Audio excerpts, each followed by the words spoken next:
A very warm good evening to all of you. Once again, welcome you all on my YouTube channel RDK English. So today's session is going to very wonderful. कुछ हमारे जो दोस्तों जो पटवारी की तैयारी कर रहे हैं दोस्तों, उन बच्चों के लिए वीडियो में एक्चुअली बना रहा हूँ, राइट। इसमें तमाम प्रकार की मैं वो एक्सरसाइज पूरी ग्रामर कवर करने वाला हूँ जो पटवारी में जनरली आने वाली है, राइट। ए टू जेड आपको ग्रामर के मैं आपको क्वेश्चन सॉल्व करवाने वाला हूँ। पर्टिकुलर में अगर आपको एक क्वेश्चन सॉल्व कराता हूँ, जैसे मान लो यहाँ पर आप एक एक्सरसाइज देख रहे हो, मतलब पर्टिकुलर अगर एक एक्सरसाइज से रिलेटेड जितने भी क्वेश्चन बन जाए वह भी मैं मार्क करना चाहूँगा, राइट। मैं आपको लगभग 40 क्वेश्चन मार्क कराने वाला हूँ। मिनिमम मैं आपको उससे रिलेटेड 3 क्वेश्चन कराऊंगा, मैक्सिमम मैं आपको कराऊंगा उससे रिलेटेड दोस्तों 5 क्वेश्चन। तो यहाँ तो आपके 120 हो गए और यहाँ पर 200 क्वेश्चन हो जाएंगे। अगर आप इतने क्वेश्चन सॉल्व कर लोगे तो होगा क्या दोस्तों, आपको एक आइडिया मिल जाएगा, आपको एक प्रकार से पता चल जाएगा किस तरीके से क्वेश्चन आएंगे, उससे रिलेटेड एक्सरसाइज अगर आती है तो किस तरीके से हमें सॉल्व करना है, राइट। समझ आ गया दोस्तों पैटर्न क्या है, क्या करने वाले हम लोग। तो लगभग मैं आपको ज़्यादा से ज़्यादा एक्सरसाइज कराने वाला हूँ, तो वीडियो के एंड तक बने रहें दोस्तों, आपको बहुत कुछ सीखने को मिलेगा।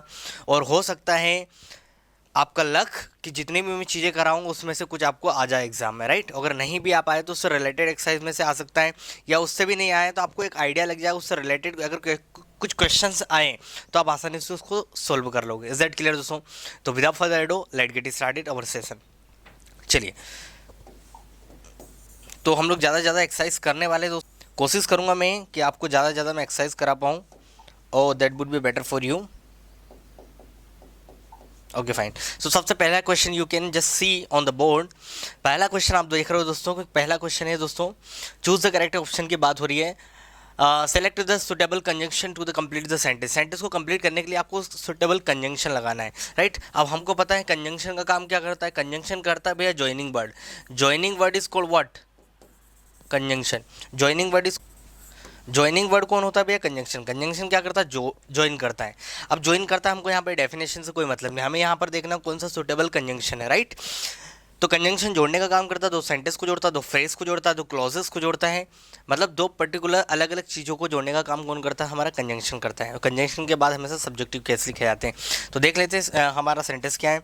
द स्ट्रीट, सेंटेंस है दोस्तों, द स्ट्रीट वॉज डार्क, जो सड़क अंधकार छाया हुआ था, या वहाँ पर अंधेरा था। सड़क पर क्या था? अंधेरा था। डेज सी स्लोली फाउंड हर वे, और उसके बाद सेकंड सेंटेंस लिखा, उसने अपना रास्ता ढूंढ लिया। सड़क क्या थी? सड़क पर अंधेरा था, फिर भी उसने क्या करा? अपना रास्ता ढूंढ लिया। बिकॉज तो जनरली आएगा नहीं, बिकॉज आपका रीज़न मार्क करता है।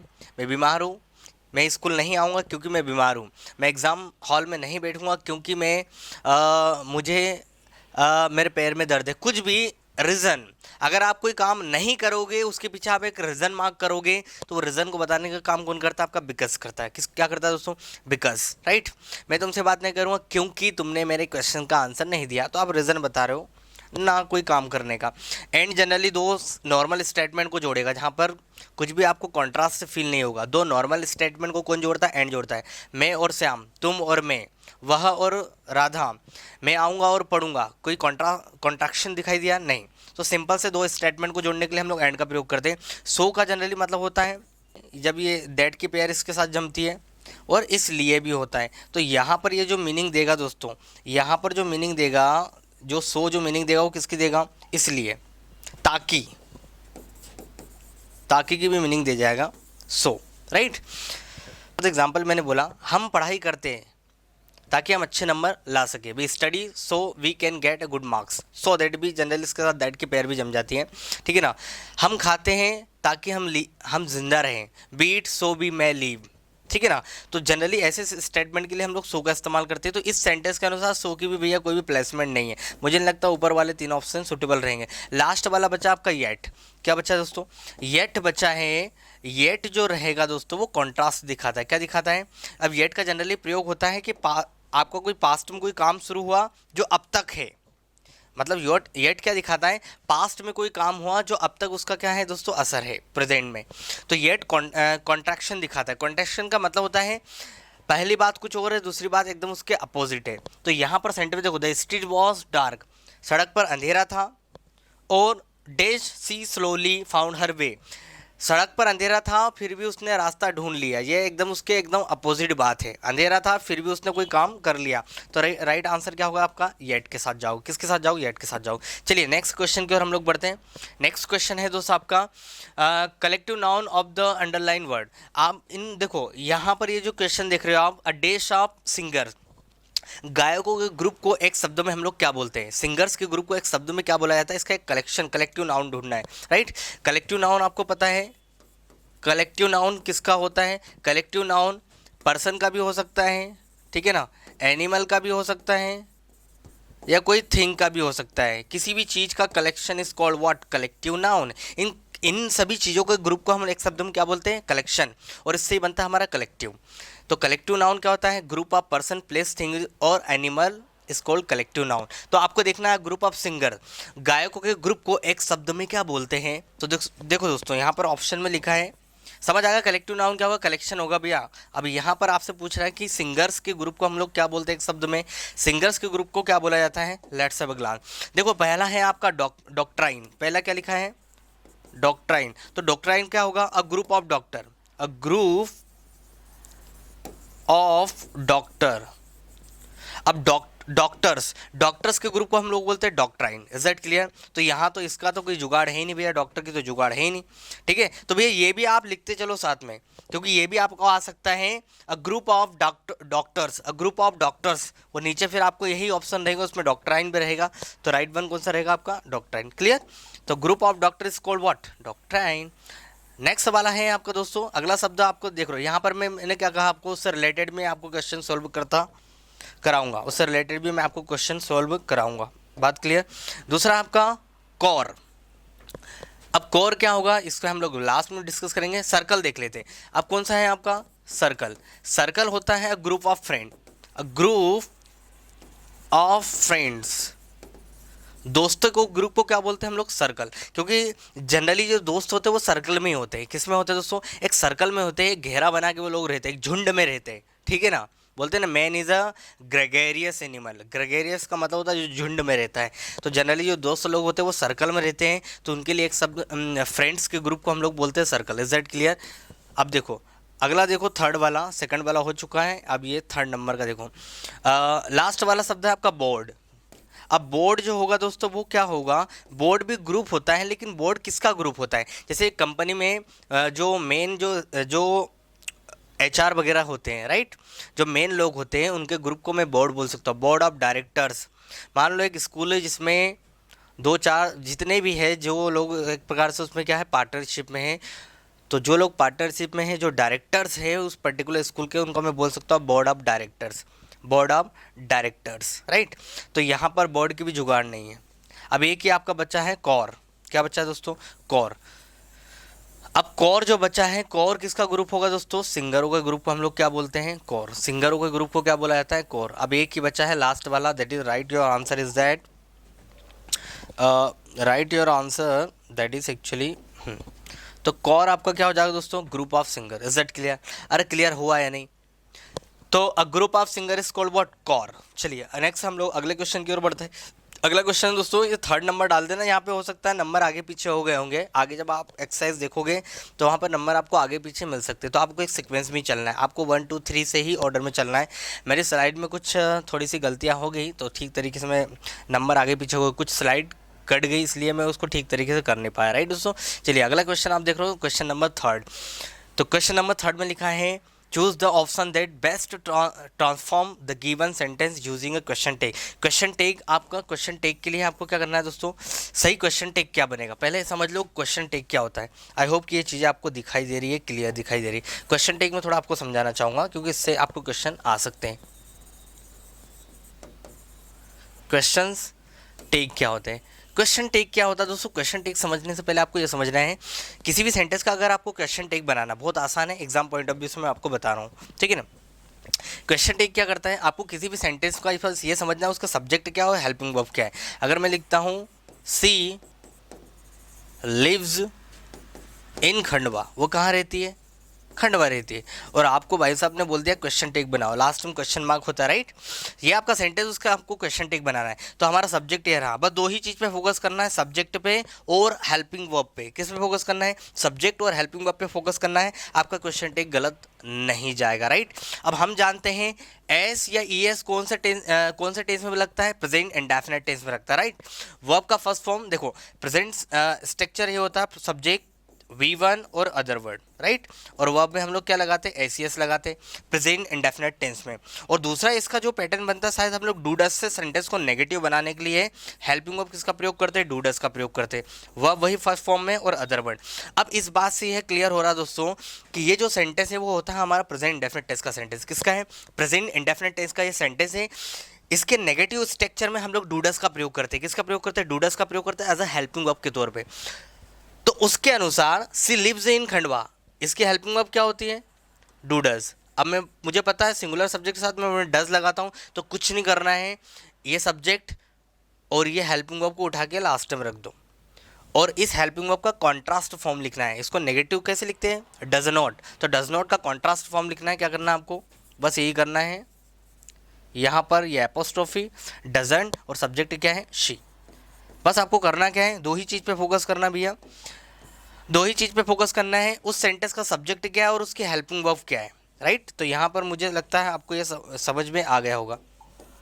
और मैं रिलेटेड में आपको एक दो एक्सरसाइज और कराता हूँ और कुछ ऐसे क्वेश्चन टेक बताता हूँ, अगर जो आए तो आप उसमें कंफ्यूज ना हो, उसको आसानी से कर लो। चलिए ठीक है, तो यहाँ मुझे लगता है आपको ये ओके फर्स्ट क्वेश्चन समझ में आया दोस्तों। चलो नेक्स्ट क्वेश्चन के हम लोग बढ़ते हैं, फिर इसको लास्ट में हम लोग सॉल्व करने वाले हैं। अगर आपको इस तरीके से जाए, राम डिड दिस, राम ने यह किया, आपको इसका क्वेश्चन टेक बनाना है। अब मुझे पता है कि ये आपकी मेन वर्ब है और ये B2 है, डू का सेकंड फॉर्म B2 है, डिड।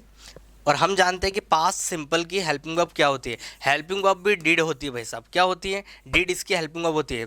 बस आपको दो ही टेंस में दिक्कत हो सकती है क्वेश्चन टेक बनाने में, प्रेजेंट इंडेफिनिट टेंस और पास्ट इंडेफिनिट टेंस। बाकी में नहीं होगी। क्यों नहीं होगी? क्योंकि बाकी की जो हेल्पिंग वर्ब जो दी वो दी रहेगी सेंटेंस में।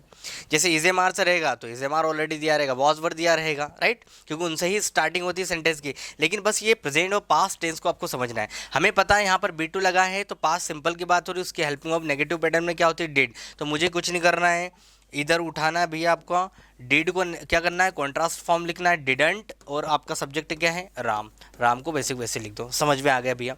ठीक है ना। चलिए, अब इसके अलावा बस ये दो ही टेंस में आपको प्रॉब्लम हो सकती है, आपको बस पता होना चाहिए। सेकंड फॉर्म लगा तो सिंपल पास्ट, और फर्स्ट फॉर्म वर्ब में एसीएस लगा तो प्रेजेंट इंडेफिनिट टेंस। और इंडेफिनिट की हेल्पिंग वर्ब होती है डू डज, और पास्ट की आपकी क्या होती है भैया? डिड का प्रयोग करते हैं हम लोग, राइट। तो यहाँ तक तो आपको कोई प्रॉब्लम नहीं होगा। अगर यहाँ पर ऐसा लिखा है राम इज माई ब्रदर, इसका क्वेश्चन टेक बनाओ। फिर लिखा है यहाँ पर सी हैज पास्ड द एग्जाम, और इसका आपको क्वेश्चन टेक बनाना है। अब यहाँ पर दो सेंटेंस को देखो, यहाँ पर ये सब्जेक्ट और इज यहाँ पर ऑलरेडी दिया हुआ है, तो कुछ नहीं करना। इज का क्या हो जाता है हमारा भैया? इजंट, और आपका सब्जेक्ट क्या है? राम। Isn't Ram, right.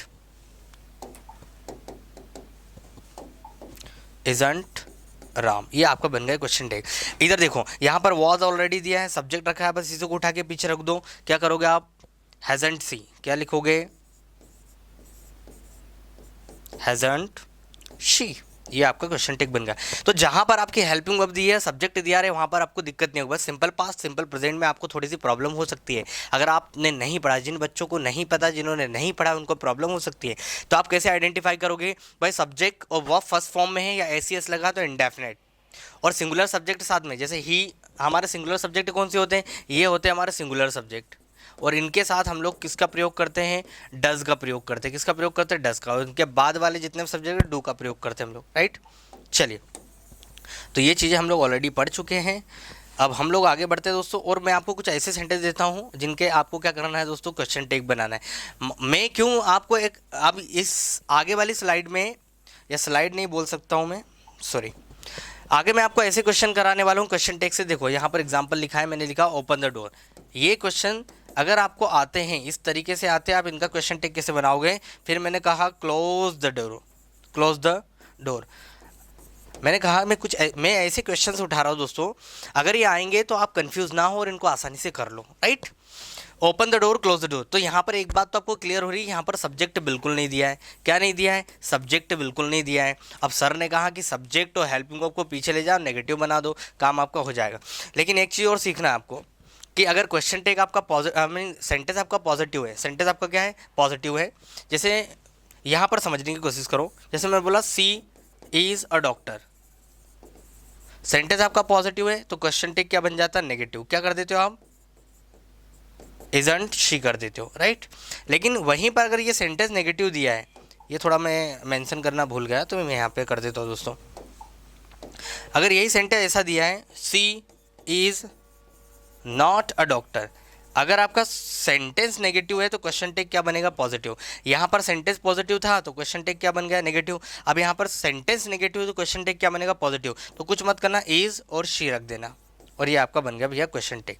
बात समझ में आई? ये मैं भूल गया था बताना आपको मेंशन, ठीक है ना। सेंटेंस आपको ऐसा भी आ सकता है तो क्या करोगे आप?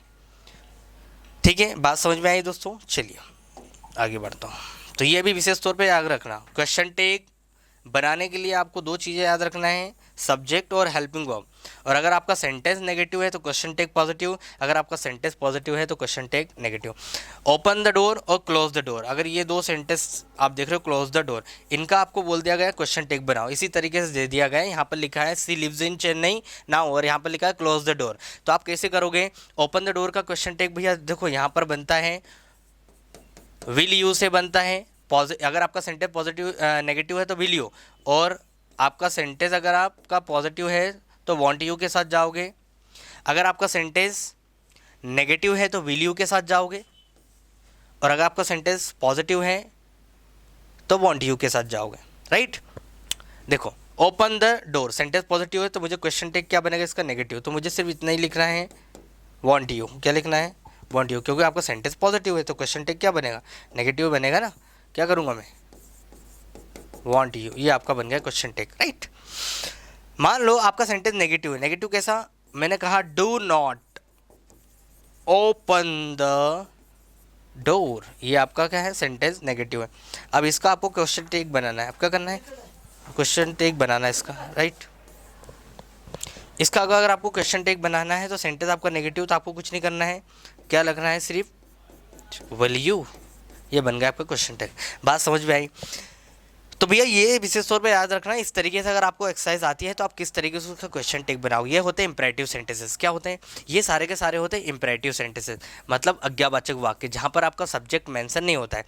अब आप जरा देखो मैंने यू क्यों लगाया यहाँ पर, विल यू, वांट यू ही क्यों बोला, यू के अलावा दूसरा सब्जेक्ट क्यों नहीं लगा? तो इसका विशेष तौर पे याद रखना, क्योंकि जब मैं आपको बोलूँगा कि ओपन द डोर तो मैं कहीं सेकंड पर्सन से ही बोलता हूँ। आई और बी आपका फर्स्ट पर्सन होता है, जो स्पीकर होता है सेंटेंस में, बोलने वाला, और जिससे बात हो रही है वो होता है सेकंड पर्सन। अब जिससे बात होगी तो यू ही होगा। अब मैं दरवाज़ा खोलने की बात करूँगा तो यू से ही बोलूँगा ना, तो यू यहाँ पर हिडन है, इसलिए विल यू या वॉन्ट यू लगाया जाता है। सेंटेंस पॉजिटिव तो वॉन्ट यू, सेंटेंस नेगेटिव तो विल यू। आई होप ये चीज़ें समझ में आएगी। चलिए नेक्स्ट क्वेश्चन की ओर बढ़ते हैं हम लोग। So I was talking about, let's have a glance. मैं आपको बता रहा था कि एडवर्ब आपने पढ़ा था, एडवर्ब रिलेटिव एडवर्ब है। रिलेटिव एडवर्ब वह शब्द होता है जो अपने एंटीसीडेंट के लिए काम करता है। अब यहाँ पर हियर का मतलब क्या होता है? यहाँ एडवर्ब ये भी होता है, एडवर्ब ऑफ प्लेस होता है, लेकिन आप जहाँ खड़े हो वहाँ की बात बता रहा, कम हियर, यहाँ आओ। लेकिन हमें एक ऐसा एडवर्ब चाहिए जो रिलेटिव एडवर्ब की तरह काम करे। ये एडवर्ब ऑफ प्लेस होता है लेकिन रिलेटिव एडवर्ब नहीं होता है। रिलेटिव एडवर्ब वो होगा जो अपने आने वाले, इसको समझना भैया, रिलेटिव एडवर्ब वह होगा जो अपने से आने वाले शब्द के लिए काम करता है, जो उसका एंटीसीडेंट होता है। तो मुझे यहाँ पर किसका प्रयोग करना पड़ेगा? Where. This is the place where Sudhir found, और आगे की कहानी। अब ये जो वेयर है ये कहलाता है रिलेटिव एडवर्ब। अभी किसके लिए काम कर रहा है? ये प्लेस के लिए काम कर रहा है, प्लेस के बारे में अतिरिक्त जानकारी दे रहा है। तो हियर सुधीर लिखना गलत है, करेक्शन मैंने आपको कर दिया, करेक्शन क्या होगा। आई होप ये चीज़ आपको समझ में आ गई होगी। तो हम लोग पढ़ते हैं अगला क्वेश्चन। आप देख रहे हो दोस्तों आपकी स्क्रीन पे दे दी, select the most appropriate option to fill in the blanks. जो भी शब्द सुटेबल हो जाए, जो फिल कर पाए, आपको वही शब्द को चूज करना है दोस्तों, जो सुटेबल हो। जो सेंटेंस के अकॉर्डिंग क्या हो, सुटेबल हो। यहाँ पर आर्टिकल की बात हो रही है, किसकी बात हो रही है, आर्टिकल। जो बच्चा नया है उसको मैं बता देता हूँ आर्टिकल हम लोग कहाँ रखते हैं। ए का प्रयोग जनरली हिंदी वर्णमाला आपने पढ़ी होगी, मैं आपको सिंपल सा बता देता हूँ। हिंदी वर्णमाला जो है, और जैसे क से लेके ज्ञानी तक, हम लोग जब भी कोई सेंटेंस बोलते हैं क से लेके ज्ञानी तक, अगर उसका साउंड, या यूं कहें जिन बच्चों को ग्रामेटिकली चलना है और जो बच्चे हिंदी मीडियम वाले, वो विशेष तौर पे ध्यान दें। ए का इस्तेमाल हम लोग कब करते हैं, जब आपका जो शब्द है, शब्द का मतलब ये है, मैंने यहाँ पर लिखा दोस्तों फॉर एग्जांपल आई, यहाँ पर मैंने लिखा दोस्तों यूनियन, यहाँ पर मैंने लिखा, यहाँ पर मैंने लिख दिया यूनिवर्सिटी, ठीक है ना। यहाँ पर मैंने लिखा ऑनियन, क्या लिखा, ऑनियन। अब जरा इधर देखो, और यहाँ पर लिख दिया मैंने यूनेक, ठीक है ना, यूनेक।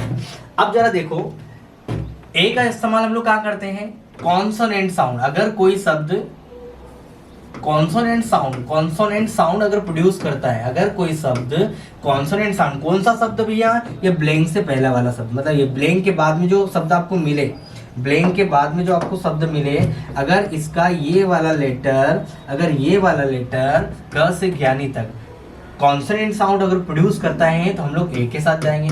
बात समझ में आई। ब्लैंक के बाद वाला जो शब्द अगर कॉन्सोनेंट साउंड प्रोड्यूस करता है, हम लोग ए के साथ जाएंगे। और वावल साउंड प्रोड्यूस करता है, एल के साथ चले जाओ। वावल मतलब अ से लेके आहा तक, अ से लेके आहा तक अगर साउंड बना है तो आप एन के साथ जाओ। ये वावल साउंड होता है, बॉवेल नहीं होता, वावल साउंड होता है, राइट। अब यार देखो यूनेक, तो कहीं ना कहीं यू का साउंड आ रहा है, तो मुझे पता है यू किसके बीच में आता है, क से ज्ञानी, तो मैं किसके साथ चलाऊंगा, यूनेक। यूनिवर्सिटी, यू का साउंड, ए यूनिवर्सिटी। ऑनियन, ओ, तो मुझे पता आ से आ के बीच में आता है, तो एन ऑनियन। आई देखो यहाँ पर भैया आई, ठीक है ना, तो कहीं ना कहीं मैं एन के साथ जाऊंगा। और यूनियन पहला लेटर क्या साउंड बना रहा है, कॉन्सोनेंट साउंड बना रहा है, तो मैं ए यूनियन के साथ जाऊंगा। बेसिक तौर पे आपको समझ में आ गया। द का इस्तेमाल हम लोग कहाँ करते हैं, कुछ इंडेफिनेट चीज को डेफिनेट बनाने के लिए करते हैं। This is the camera by which I shoot the videos. This is the camera, कैमरे तो बहुत सारे होते हैं, लेकिन मैं किसी एक कैमरे को क्या कर रहा हूँ, स्पेसिफिक बना रहा हूँ। जब लिसनर और speaker, I would repeat my word, listener और स्पीकर के लिए जब कोई चीज स्पेसिफिक हो, तो आर्टिकल द का प्रयोग हम लोग करते हैं, पहली चीज, ठीक है ना। दूसरा, जितने भी फेमस मोन्यूमेंट्स है, जितनी भी फेमस नदी है, जितने भी फेमस आपके एल्प्स घाटियां हैं, या यूं कहें कि पर्वत पठार है, सबके लिए हम लोग आर्टिकल द का प्रयोग करते हैं। और जिन बच्चों को जानना है क्यों करते हैं, तो आरडी के इंग्लिश वाले चैनल पे मैंने हर एक कॉन्सेप्ट को बहुत बारीकी से, बहुत इजीली उसमें मार्क किया है, राइट दोस्तों। आप चाहो तो चेक कर सकते हो, प्लेलिस्ट में आपको आर्टिकल के 9 से 10 वीडियो मिल जाएंगे, राइट। लेकिन फिलहाल हम लोग कॉमन तौर पे एक्सरसाइज सॉल्व कर रहे हैं, तो यहाँ पे मोटे मोटे तौर पे मैं आपको बता रहा हूँ। द का इस्तेमाल किसी अनिश्चित चीज को निश्चित बनाने के लिए करते हैं। जब बोलने वाला और सुनने वाला दोनों के लिए वो चीज क्या हो जाए, स्पेसिफिक हो जाए, आर्टिकल द रख दो, ठीक है ना। और जितनी भी फेमस चीजें दुनिया में, सबके लिए आर्टिकल द का प्रयोग करते हैं। आर्टिकल द का इस्तेमाल प्रॉपर नाउन के सामने नहीं होता है। देखो यहाँ पर जो ए और एन है, ये जो हमेशा आएंगे किसके सामने आएंगे, सिंगुलर काउंटेबल नाउन।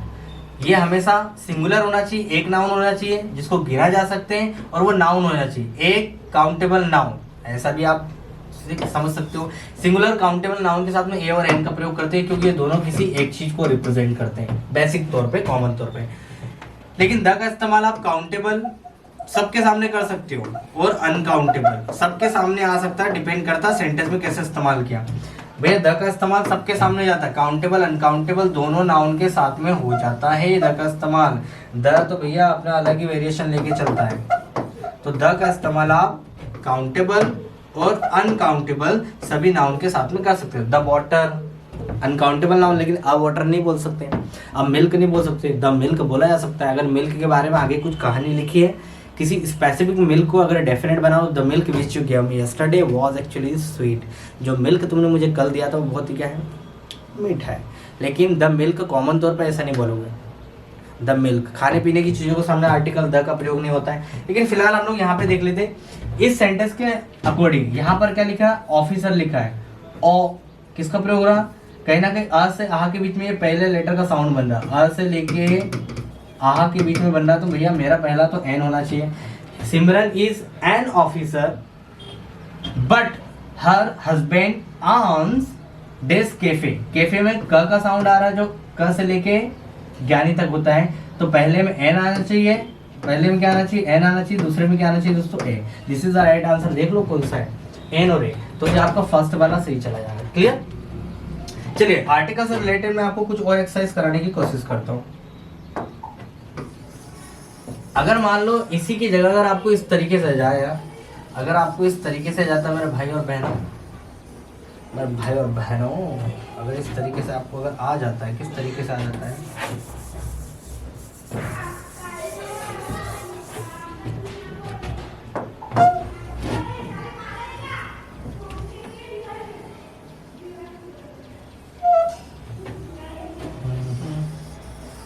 जिंदगी ने मोह लिया कैसा, मैंने सोचा नहीं मालूम। अगर आपको इस तरीके से जाए, dash Ganga is sacred river. Option में यही है आपके पास, लेकिन एक ऑप्शन और डाल देते हैं हम लोग। ठीक है, ऑप्शन सही है इसमें, यही ऑप्शन आपके पास है। ये सेंटेंस है, this Ganga is a sacred river, this Ganga is sacred river. अब मैंने बोला था जो प्रॉपर नाउन होता है, देखो यहाँ पर जो गंगा नदी है विश्व में एक है, जनरली हम लोग किताबों में बताया जाता है, इनके सामने आर्टिकल रखते हैं, आप भी रख दो एग्जाम पॉइंट ऑफ व्यू से। यहाँ पर क्या रख दो, आर्टिकल द का प्रयोग कर दो। लेकिन यहाँ पर अगर द का प्रयोग होता है दोस्तों, गंगा के लिए नहीं होता है, यहाँ पर रिवर हिडन है। यहाँ पर क्या है, रिवर आपकी क्या है, हिडन है। आगे the Ganga river is the holiest river. अब रिवर दो बार नहीं आया, एक ही बार लिखा है। तो भैया जितनी भी फेमस नदी सबके सामने आर्टिकल हम लोग द का प्रयोग करते हैं, तो आप भी कर दीजिए द गंगा इज। अब देखो यहाँ पर एक रिवर है, एक क्या है, एक सेक्रेड रिवर है, एक बहुत ही क्या है, पवित्र नदी है। अब नदी तो बहुत सारी है, तो गंगा एक पवित्र नदी है, तो यहाँ रिवर के लिए आर्टिकल क्या लगाना पड़ेगा, मुझे ए का प्रयोग करना पड़ेगा। यहाँ पर द का प्रयोग करना पड़ेगा, यहाँ पर ए का प्रयोग करना पड़ेगा। तो इसके अनुसार सेकंड वाला आंसर इस एक्सरसाइज के अनुसार सही है। और मान लो आपको इस तरीके से आ जाए, ही इज ऑनेस्ट, इस तरीके से कंफ्यूज करते हैं भैया, ही इज ऑनेस्ट। और आपको दे दिया वही ऑप्शन है, A B an C the, और डी दे दिया आपको नो आर्टिकल, नो आर्टिकल। ऐसी जगह आप उलझ जाओगे भैया। हम जानते हैं कि आर्टिकल का काम क्या होता है, पहले ये समझ लो। आर्टिकल का काम होता है किसी भी नाउन से पहले आके उसकी क्वालिटी या क्वांटिटी बताना। जनरली क्वांटिटी ही दिखाते सारे आर्टिकल। क्या दिखाते दोस्तों, क्वांटिटी ही दिखाते, मात्रा दिखाते। अ पेन मतलब एक पेन, अ गर्ल मतलब एक लड़की, अ बॉय मतलब एक लड़का, अ बुक मतलब एक किताब। तो मैं यहाँ पर ऑनेस्ट, आप देख रहे हो, ऑनेस्ट एक ऐसा शब्द है दोस्तों जो अपने आप में क्या होता है, अब ये समझ लो कि जो ए और एन ये जो होते हैं ये एक चीज को रिप्रेजेंट करते हैं इनकी, लेकिन ग्रामेटिकल प्रोफाइल क्या है, ये सारे के सारे एडजेक्टिव होते हैं। क्वांटिफायर एडजेक्टिव आप बोल दो जो क्वांटिटी बताए, क्या बताए, क्वांटिटी बताए, किसी एक चीज को रिप्रेजेंट करे, तो ये आपका क्या है, क्वांटिफायर एडजेक्टिव है। ये किसी एक चीज को बताएंगे, ये एडजेक्टिव होते हैं। आर्टिकल तो नामकरण कर दिया, मेरे अनुसार इंग्लिश में आर्टिकल नाम की कोई चीज नहीं होती है, लेकिन उसका नामकरण कर दिया, उसके अंतर्गत ए एन द आते हैं। लेकिन आर्टिकल का Hindi meaning a an the नहीं होता है। आर्टिकल का मतलब अनुच्छेद भी होता है, धारा भी होता है, और कई मीनिंग होते हैं। तो क्या ए एन द होता है आर्टिकल में, ना जी। तो आर्टिकल काम किसका करते हैं, एडजेक्टिव का काम करते हैं, जो किसी नाउन से पहले आएंगे। क्या आएंगे, नाउन से पहले आएंगे। जिसमें बोला अब बॉय, बॉय क्या है, नाउन, और उसको उसकी क्वालिटी या क्वांटिटी दिखा है, वो क्या होता है, एडजेक्टिव होता है। तो अब बॉय मतलब क्वांटिटी दिखा रहा है, एक लड़का। तो आप मुझे बताओ, ऑनेस्ट अपने आप में क्या है दोस्तों, एडजेक्टिव है। ऑनेस्ट अपने आप में क्या है, ऑनेस्ट अपने आप में एडजेक्टिव होता है, ठीक है ना। अगर मैं यहाँ पर एन रख देता हूं, जैसा उसका साउंड बन रहा ओ, अगर मैं यहाँ पर एन का प्रयोग कर देता हूं जैसा साउंड बन रहा है, तो ये भी आपका एडजेक्टिव है और ये भी आपका एडजेक्टिव है। अब दो एडजेक्टिव साथ में आ नहीं सकते, आने को तो 10 एडजेक्टिव साथ में आ जाए। I would repeat my word, आने को एक सेंटेंस में 10 एडजेक्टिव एक साथ में आ जाए दोस्तों। लेकिन समस्या यही है कि वो एडजेक्टिव आएंगे तो वो आएंगे किसके लिए, काम किसके लिए करेंगे। तो यहाँ पर ऑनेस्ट के साथ में कोई भी आर्टिकल नहीं आता है, ऑनेस्ट के साथ में कोई भी आर्टिकल नहीं आता। I would repeat my word, honest के साथ कोई भी आर्टिकल नहीं आता है। जो बच्चों को रटाया गया है बचपन से ही कि ऑनेस्ट के साथ एन आता है, ना जी, ऑनेस्ट के साथ कोई भी आर्टिकल नहीं। तो आपको ऑप्शन क्या आ जाएगा, ये वाला।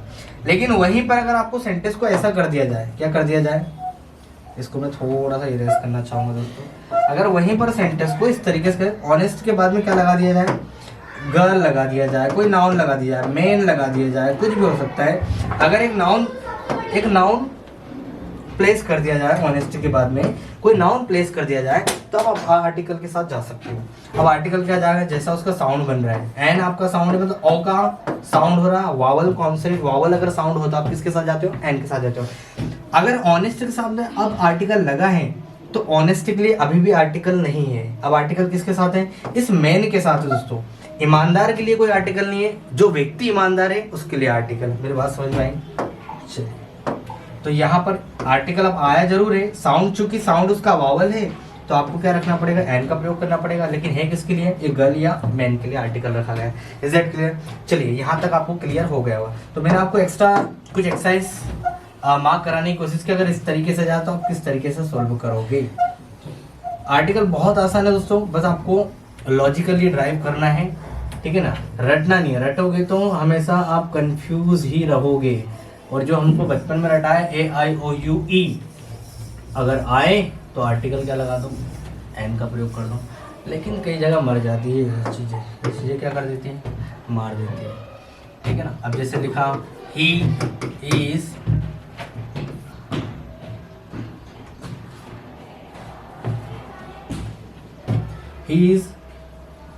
a university holder. एक सेकंड,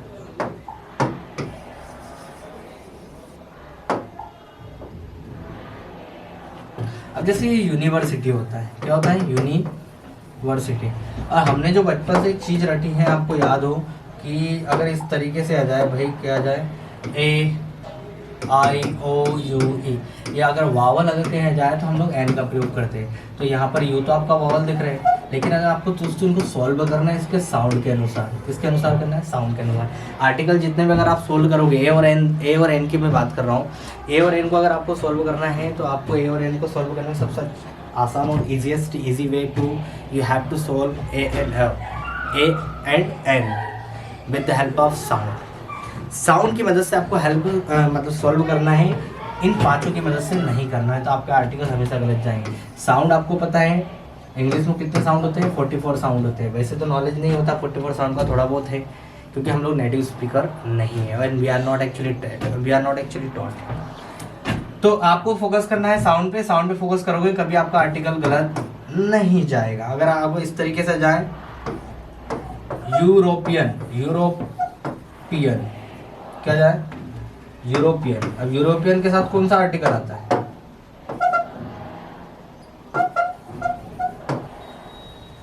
यूरोपियन के साथ कौन सा आर्टिकल आता है, यू आया तो बच्चा क्या बोलता है, एन यूरोपियन, ना जी।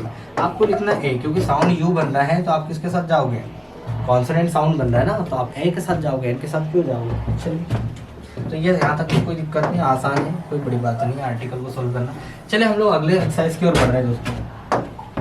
अगला क्वेश्चन है आपके स्क्रीन पे 10 करोड़ का। ये देखिए, the servant has not closed the doors. The servant has not closed the doors. आपको इसका क्वेश्चन टेक बनाना है। ऑलरेडी हम लोग पढ़ चुके हैं क्वेश्चन टेक कि आपको क्या करना है, बस सब्जेक्ट और हेल्पिंग पे फोकस करना, उसको पीछे बना दो, नेगेटिव कर दो, राइट। लेकिन यहाँ पर आप देख लो क्या लगा है, नॉट लगा है भैया। और जब आपका सेंटेंस अगर नेगेटिव हो तो क्वेश्चन टेक क्या हो जाएगा, पॉजिटिव। यहाँ पर नॉट आया है, तो आपका देखो ये हैव है और ये आपका क्या है, सर्वेंट सब्जेक्ट है। इधर देख लो भैया, यहाँ पे देख लो, जरा ध्यान से देख लो, यहाँ पर हैव और ये सर्वेंट क्या है, सब्जेक्ट। हमको सब्जेक्ट और हेल्पिंग वर्ब पे फोकस करना है। ये रहा आपका सब्जेक्ट और ये रही आपकी हेल्पिंग वर्ब, इनको उठा के पीछे रख दो। हैवंट दे तो आएगा क्योंकि यहाँ पर ऑलरेडी नॉट लगा है।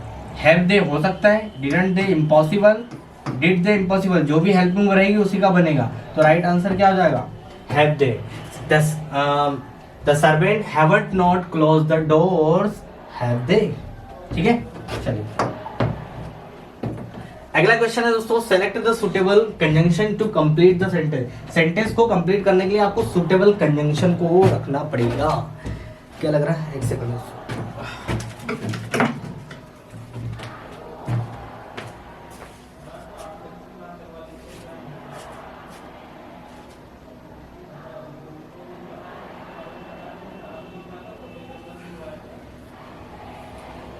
Okay,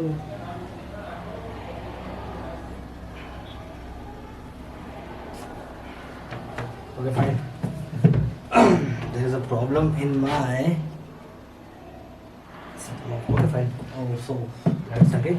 तो आपको सुटेबल कंजंक्शन रखना है। देखो यहाँ पर लिखा है दोस्तों नी, एंड लिखा है, दूसरा नोर लिखा है, ऑल्दो लिखा है और येट लिखा है। अब हमें ये देखना है कि कौन सा कंजंक्शन सुटेबल है। तो जहाँ भी आपको नीदर दिख जाए, क्या दिख जाए, नीदर, तो नीदर के साथ नोर की पेयर जमती है और ईदर के साथ किसकी जमती है दोस्तों, और की पेयर जमती है। ये चीजें आपको याद रखना है, इनसे आपको एक्सरसाइज पूछ सकते हैं। अगर आपको जाएगा नीदर राम और यहाँ पर इस तरीके से दे देगा, अगेन यहाँ पर हम लोग कर देंगे नीदर राम और यहाँ पर हो गया श्याम कम्स हियर। अब हमने पढ़ा कि नीदर के साथ नोर की पेयर, ईदर के साथ और की पेयर जमती है। तो नीदर लिखा है तो नोर कहीं नजर आ रहा है क्या, ठीक है आ तो रहा है सर, तो कुछ मत करो, नीदर नोर के साथ टिक कर दो, आपका आंसर क्या हो जाएगा, ठीक है। नीदर के साथ नोर की जोड़ी बनती है, ठीक है ना। और ईदर रहे तो और के साथ चले जाओ। लेकिन कभी कभार ऐसा भी दे सकते हैं दोस्तों, ये भी चीजें ध्यान रखना, डैश राम और आई कैन कम हियर। अब आपको वही देना है, ऑप्शन में आपको दे देगा ईदर, बी दे देगा आपको नीदर और सी आपको दे देगा बट और डी आपको दे देगा येट। तो हमको पता है भैया कि यहाँ पर और लगा है, तो और की जोड़ी किसके साथ जमती है, ईदर के साथ जमती है, ईदर राम और आई कैन कम हियर, ठीक है, समझ गए। अरे समझ में आया है, नहीं बहुत आसान है, कुछ नहीं है। लेकिन कभी कभार ऐसा होता है, कभी कभार ऐसा सेंटेंस भी आपको मिल सकता है। देखो नीदर जो होता है वो नेगेटिव होता है, ईदर जो होता है पॉजिटिव होता है। जब नीदर आता है सेंटेंस में तो उसके साथ नॉट नहीं आता है। तो बहुत सारे बच्चे ये कॉमन एंड सिली मिस्टेक करते हैं, इसको ध्यान से समझने की कोशिश करना भैया। तो यहाँ तक समझ में आएगा आपको ऑप्शन क्या है, नोर, क्योंकि नीदर के साथ किसकी जोड़ी जमेगी भैया, नोर की जोड़ी जमेगी। क्लियर। अब जरा इधर समझने की कोशिश करो।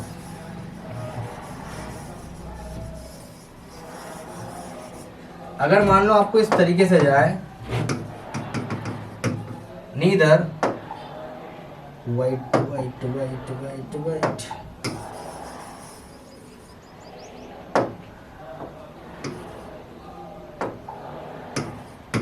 आपको इस तरीके से जाए, नीदर अगर आपको जाए neither Ram NOR Shyam will not go, ये आपको सेंटेंस दे दिया गया।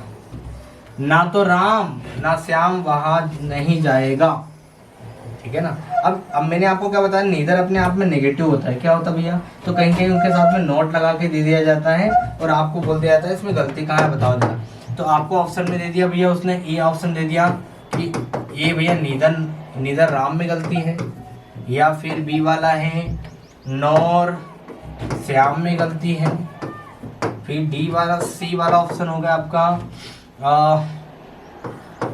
श्याम विल में गलती है, या फिर डी वाला होगा विल नॉट में, विल सॉरी नॉट गो। तो यहाँ पे हम लोग कर लेते हैं नॉट गो, कर लेते हैं, क्या कर लेते हैं, नॉट गो कर लेते हैं, नॉट गो। अब आपको पता है नीदर एक ऐसा वर्ड है जो अपने आप में नेगेटिव मीनिंग देता है, क्या देता है, अपने आप में नेगेटिव मीनिंग देता है, तो उसके साथ में नॉट नहीं आता, तो आपका आंसर क्या हो जाएगा, डी वाला, नीदर के साथ नॉट नहीं आता, ठीक है। चलिए अगले क्वेश्चन की ओर बढ़ते हैं। ये रहा 1 करोड़ का क्वेश्चन आपकी स्क्रीन पे। Identify the segment in the sentence which contains a grammatical error. आपको एक ऐसा हिस्सा ढूंढना है जहां पर ग्रामेटिकल एरर है दोस्तों। कौन से हिस्से में ग्रामेटिकल एरर, पहले हम लोग क्वेश्चन पढ़ लेते हैं। The poster was make by the hard working student of class 9। यहाँ पर देखो एग्रीगेरस एरर है भैया, वो साफ साफ दिखाई देने वाली एरर है भाइयों। अब हम जानते हैं यहाँ पर पैसिव वॉइस में बना है, ये तो ठीक है, ठीक है, ये पैसिव वॉइस। इस सेंटेंस में देखिए question number 10, identify the segment in the sentence which contains a grammatical error. आपको देखना है कौन से हिस्से में ग्रामेटिकली एरर है, राइट। तो यहाँ आप देख रहे हो भैया कि सेंटेंस को समझने की कोशिश करो। यहाँ पे लिखा है the poster was make by the hard working. Poster किसके द्वारा बनाया गया? हार्ड वर्किंग के द्वारा बनाया गया। और यहाँ पर जो दोस्तों एरर तो बहुत एग्रीगेस एरर है, तो यहाँ पर वॉज मेक में मिस्टेक है। क्यों? क्योंकि ये जो आपका सेंटेंस है द पोस्टर, ठीक है ना, वॉज, फिर यहाँ पर जो वर्ब है उसके बाद में बाय लिखा है, ठीक है ना, the hard working, hard working. अब हम जानते हैं कि बाय जब भी आता है कहीं ना कहीं पैसिव वॉइस की बात होती है। किसकी बात होती है? पैसिव वॉइस की बात होती है। जब भी आपको बाय आता है पैसिव वॉइस की बात होती है। और हेल्पिंग वर्ब के बाद में जो भी वर्ब आएगी वो कौन से फॉर्म में आएगी? थर्ड फॉर्म में आएगी। तो यहाँ पर क्या लिखा है दोस्तों? मेक लिखा है, तो उसको क्या करना पड़ेगा? मेड करना पड़ेगा। लेकिन जो कि नहीं है, तो आपका जो भी गलती है वो कौन से हिस्से में? सेकंड वाले हिस्से में होती है। चलिए पैसिव वॉइस से रिलेटेड मैं आपको और कुछ क्वेश्चन बता दूं। ये वाला पैसिव वॉइस का था, राइट। वॉज मेक, मेक ना होके मेड लिखा जाएगा। क्या लिखा जाएगा? मेड लिखा जाएगा, राइट। चलिए अब पैसिव वॉइस से रिलेटेड मैं आपको 2-3 क्वेश्चन कराता हूँ। ये तो ठीक है आपने कर लिया, लेकिन कुछ ऐसे पैसिव वॉइस भी आपको दे सकते हैं जहां पर दोस्तों हर बार बाय नहीं लगाते, राइट। वो कंफ्यूज करने के लिए देते हैं। बाय का प्रयोग लगभग 90% सेंटेंस में आप कर लोगे, 10% सेंटेंस में हम लोग बाय का प्रयोग नहीं करते। क्यों नहीं करते? कि कुछ वर्ब्स, आप वर्ब्स बोल दो, कुछ नाउन्स ऐसे होते हैं जो अपने साथ में प्रीपोजिशन लेके आते हैं, जिसको हम लोग फिक्स्ड प्रीपोजिशन बोल सकते हैं, या फिर फ्रेजल वर्ब बोल दो। क्या बोल दो? फिक्स्ड प्रीपोजिशन बोल दो उसको, या फिर फिक्स्ड प्रीपोजिशन बोल दो, या फिर बोल दो फ्रेजल वर्ब। क्या बोल दो? फ्रेजल वर्ब, जिसका अपने साथ एक वर्ब आती है। देखो यहाँ पर जो वर्ब, जो प्रीपोजिशन, ऐसी प्रीपोजिशन होगी जिसके साथ अपनी एक मतलब यहाँ पर ऐसे शब्द होंगे, ऐसी वर्ब, ऐसे नाउन होंगे जो अपने साथ में एक प्रीपोजिशन लेके आएंगे। क्या लेके आएंगे? अपने साथ एक प्रीपोजिशन लेके आएंगे। इनका मीनिंग वह नहीं होगा जो आप निकालोगे, इनका मीनिंग वह होगा जो पहले से निश्चित होगा, राइट। इसीलिए इन्हीं बोलते हैं हम लोग फिक्स्ड प्रीपोजिशन या फ्रेजल वर्ब बोलते हैं, राइट। अब यहाँ पर हर बार आप बाय का प्रयोग नहीं करोगे। अब जो भी उस शब्द के साथ जो प्रीपोजिशन एक्चुअल में होगी वो हमको लगाना पड़ेगा। अब देखते हैं ऐसे कौन कौन से शब्द जो आपको जनरली कंफ्यूज कर सकते हैं। ठीक है दोस्तों, हम लोग देखते हैं कि हर बार बाय नहीं लगाते हम लोग हर सेंटेंस में। कुछ सेंटेंस ऐसे होते हैं बिना बाय के जनरली हमको उसको लगाना, बनाना पड़ता है। बिना बाय के हमको बनाना पड़ता है। देखने की कोशिश करते हैं ऐसे कौन से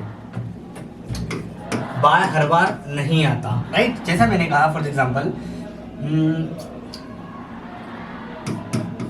the fire burnt the house.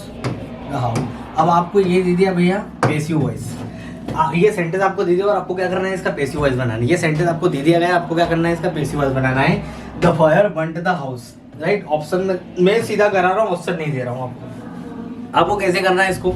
इस सेंटेंस को आप कैसे करोगे समझने की कोशिश करो। The fire burnt the house, आग ने घर को जला दिया, राइट। आप इसको कैसे करोगे? The fire burnt the house, इसको आप कैसे करोगे समझने की कोशिश करें, राइट। देखो अब बच्चे क्या करते हैं, हम जानते हैं पैसिव वॉइस का स्ट्रक्चर क्या होता है। ऑब्जेक्ट हो जाता है, जो ऑब्जेक्ट रहता है वो सब्जेक्ट बन जाता है। और प्रेजेंट है तो इज एम आर का प्रयोग करते हैं, ठीक है ना। वर्ब कौन से फॉर्म में होती है? थर्ड फॉर्म में बाय और सब्जेक्ट लगाते हैं। पास्ट होगा तो क्या कर दोगे? वॉज वर्क कर दोगे। ये पास्ट का आपका स्ट्रक्चर होता है भैया पैसिव वॉइस का, थर्ड फॉर्म, वाय और सब्जेक्ट। और फ्यूचर में अगर आपको करना है तो आप किसके साथ चले जाओगे? विल बी के साथ चले जाओगे। और वर्ब का थर्ड फॉर्म, वाय और सब्जेक्ट। ये है भैया आपके प्रेजेंट, पास्ट, फ्यूचर के स्ट्रक्चर पैसिव वॉइस का। एक्टिव वॉइस क्या बोलते हैं? प्रेजेंट का होता है सब्जेक्ट बी वन ऑब्जेक्ट, ये एक्टिव वॉइस है। टेंस। पास्ट का क्या होता है? V two object. और फ्यूचर का क्या हो जाएगा? सब्जेक्ट, विल, बी वन और अदर वर्ड। ये फ्यूचर का आपका क्या हो जाएगा? स्ट्रक्चर हो जाएगा। यहाँ पे समझने की कोशिश करो भैया। ये है आपके एक्टिव वॉइस, ये आपके क्या है? ये एक्टिव वॉइस है। Subject V one object, subject V one object. तो ये प्रेजेंट का पैसिव वॉइस कैसा बनेगा? ये स्ट्रक्चर से। पास्ट का बी टू अगर दिया है तो किससे बनेगा? इससे। फ्यूचर का है तो किससे बनेगा? इससे बनेगा। इतने मोटे मोटे तौर पे बात समझ में आ गई। चलिए अब मैंने जो आपको सेंटेंस दिया उसका पैसिव वॉइस बनाने की कोशिश करते हैं। आप चाहो तो लिखना चाहो तो लिख सकते हो पॉज करके दोस्तों। मैं ज़्यादा एक्सरसाइज कराने की कोशिश कर रहा हूँ, इसमें कोई दिक्कत नहीं। यहाँ पर आपने आसानी से कर लिया। अगर मैं वहीं पर यह सेंटेंस दे दूँ जो आपकी स्क्रीन पे इस वक्त आप देख रहे हो दोस्तों, the fire burnt the house, इसका पैसिव वॉइस कैसे बनाओगे? ज़्यादातर बच्चे क्या करेंगे? The house was burnt by fire. हाँ या ना? अरे हाँ या ना, यही करोगे ना। The house was burnt by fire. Sorry, यहाँ पर लिखा था दोस्तों हाउस, क्या लिखा था? हाउस, ठीक है ना, हाउस। अब यहाँ पर ये आपका लिखा हुआ है। अब ज़्यादातर बच्चे क्या करेंगे, ऐसा करेंगे, द हाउस वॉज, वो करेंगे burnt by fire, the fire, यही करेंगे ना, यही करके आएंगे द फायर। जैसे मैंने आपको बताया हर बार बाय नहीं आता, लगभग 10% सेंटेंस ऐसे ही जहाँ पर बाय का प्रयोग नहीं होता। ज़्यादातर आप कर लोगे बाय का प्रयोग, लेकिन क्यों नहीं होता है? क्योंकि वो 10% सेंटेंस में वो वर्ब्स आती हैं, वो शब्द आते हैं जो अपने साथ अपने प्रेपोजिशन लेके आते हैं, राइट।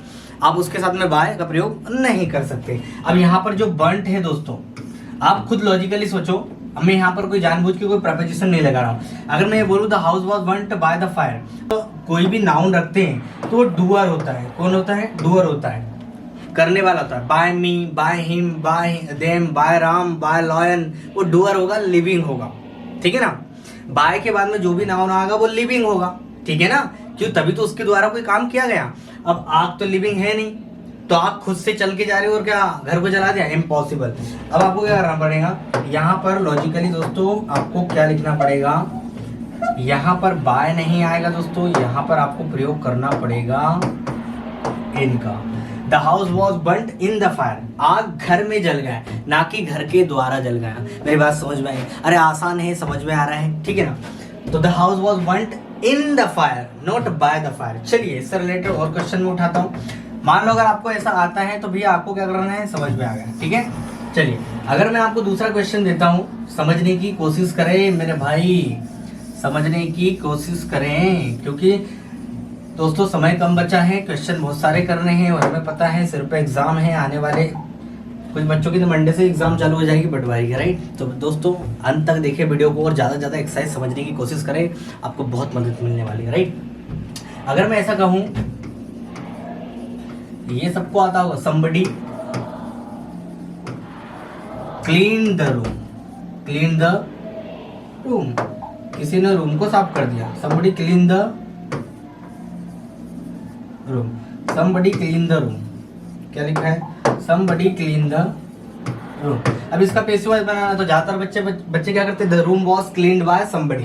अब यहाँ पर B2 लगा तो मुझे पता है वॉज वर्ब आएगा, क्या आएगा? हाँ या ना? B2 लगा है मतलब वॉज वर्ब के साथ आपको जाना है, और B2 नहीं लगा है तो इज एम आर के साथ जाना है, और विल लगा है तो विल बी के साथ जाना है, क्लियर। अब यहाँ पर देखो ज्यादातर बच्चे क्या करेंगे,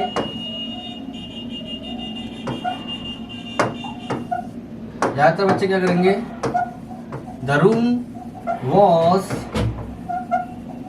क्लीन्ड बाय somebody। देखो ठीक है, आप ऐसा भी जा सकते हो, लेकिन जब आपको पता है रूम किसी ने तो साफ किया होगा, somebody cleaned the room, किसी ने तो रूम साफ किया होगा। जब किसी ने किया होगा, आपको उसका नाम मेंशन नहीं है, नाम मेंशन होता तो बाय के साथ आप जा सकते हैं, लेकिन जब आपको पता नहीं है किसने किया है तो आप बाय मत लगाओ। वहां पर क्या करोगे, बाय को आपको क्या करना पड़ेगा दोस्तों, काटना पड़ेगा। आपको सिर्फ इतना ही लिखना पड़ेगा यहाँ तक, the room was clean, room को साफ किया गया। अब किसने किया गया जरूरी नहीं बताना, समझ गए, सिर्फ इतना ही करना है सब। चलिए आगे बढ़ते हैं हम लोग, और पैसिव वॉइस कुछ देख लेते हैं जो इंपॉर्टेंट है, जिनकी संभावना ज्यादा है, और आएंगे तो किस तरीके से आप उसको करोगे, राइट। तो मैं ऐसे ही सवाल उठा रहा हूँ जो ज्यादातर कंफ्यूज करते भी है, ठीक है ना। अगर मैं ये कहता हूँ मेरे भाई, शी प्लीज्ड मी, उसने मुझे खुश किया, सी प्लीज्ड मी। अब इसका आपको पैसिव वॉइस पूछा गया तो आप कैसे बनाओगे, आप क्या करोगे, जब आगे जाएगा, ये तो भैया नियम है कि जब मी को आगे ले जाओगे तो अब क्या हो जाएगा, आई बनाना पड़ेगा सब्जेक्ट। ऑब्जेक्ट का जब सब्जेक्ट हो जाता है, ऑब्जेक्ट जब सब्जेक्टिव केस में जाता है तो हमको सब्जेक्टिव केस लिखना रहता है। नाम रहेगा तो वही रहेगा, अगर मी रहेगा तो आई लिखना पड़ेगा, हिम रहेगा तो ही लिखना पड़ेगा, शी रहेगा तो हर रहेगा तो शी लिखना पड़ेगा, और देम रहेगा तो दे लिखना पड़ेगा। तो चलो मैंने मी को जब आगे लेके आया तो मैंने कर दिया आई, इतनी बात समझ में आई। अब यहाँ पर B2 लगा है तो मुझे वॉज वर्ब में से एक के साथ जाना है, आई के साथ में क्या लगाता हूँ दोस्तों, वॉज लगाता हूँ। यहाँ तक कोई दिक्कत शिक्कत बिल्कुल नहीं, आई वॉज, ठीक है ना। अब वर्ब यही उठाकर रख दो इधर, आई वॉज प्लीज्ड बस याद रखना प्लीज के साथ बाय नहीं आता दोस्तों, विद का प्रयोग होता है। किसका होता है? विद का प्रयोग होता है, विद के साथ जाना है। आई वॉज प्लीज्ड विथ, और शी का क्या जाएगा? हर। मैं उससे क्या हूँ? खुश हूँ। I was pleased with her. याद रखना प्लीज्ड के साथ किसके कौन से प्रपोजिशन का प्रयोग होगा? विथ का प्रयोग होगा, ना कि बाय का प्रयोग होगा। मेरी बात समझ में? चलिए आगे बढ़ते भैया।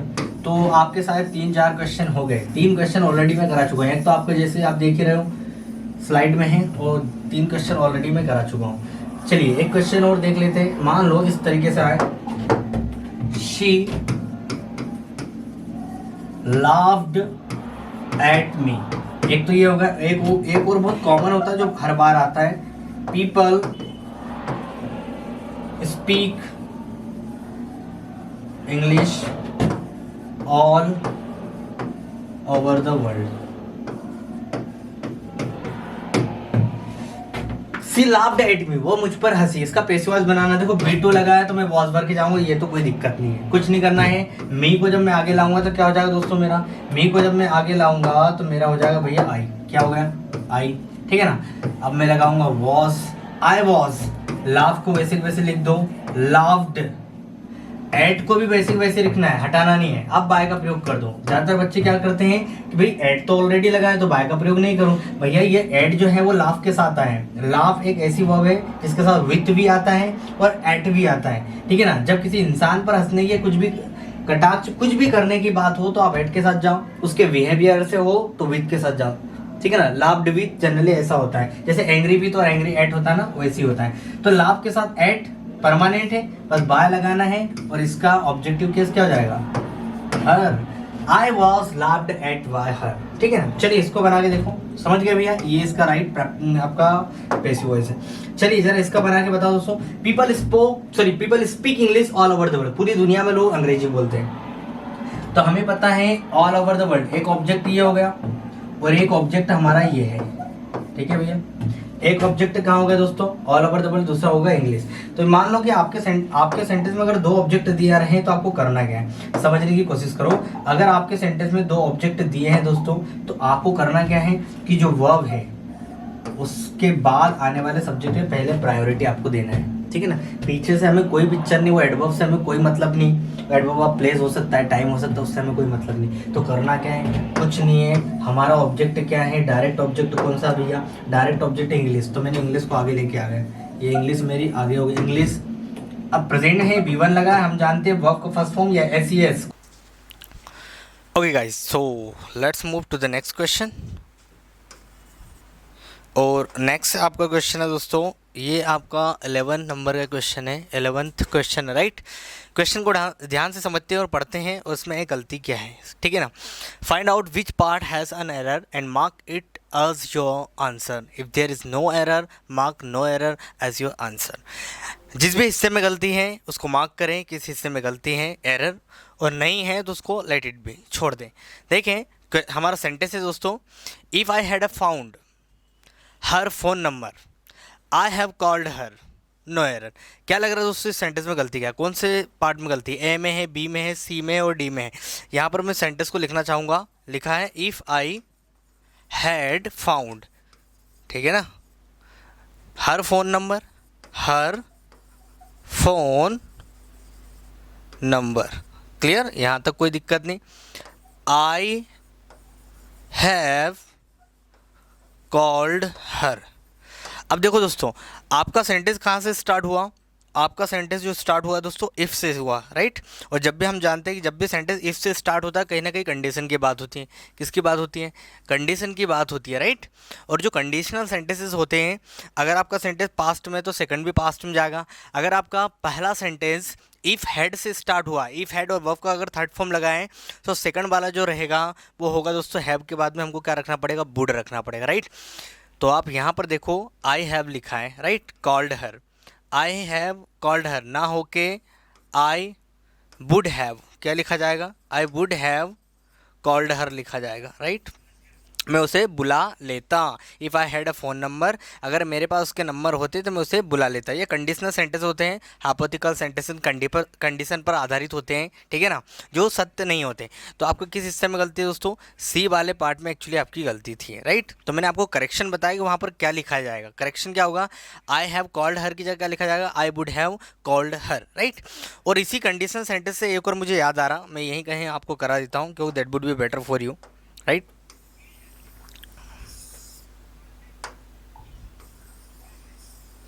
चलिए, कंडीशनल सेंटेंस में एक और जो जनरली और फ्रिक्वेंटली हर बार पूछा जाता है, और वो कौन सा है दोस्तों? वो इस तरीके से पूछा जाता, if I was a doctor, right, I would treat the people. अब ये भी एक कंडीशनल सेंटेंस होता है जो इफ से शुरू होती है। इफ से शुरू होने वाले जो भी रहेगा ना दोस्तों, वो सारे कंडीशनल सेंटेंस होते हैं। वो कंडीशन पर आधारित होते हैं, वो कंडीशन बताते हैं, ऐसी चीज़ें बताते हैं जो सत्य नहीं है। ऐसा अगर होता तो ऐसा ऐसा हो जाता, राइट। यहाँ पर सेंटेंस को समझने की कोशिश करो।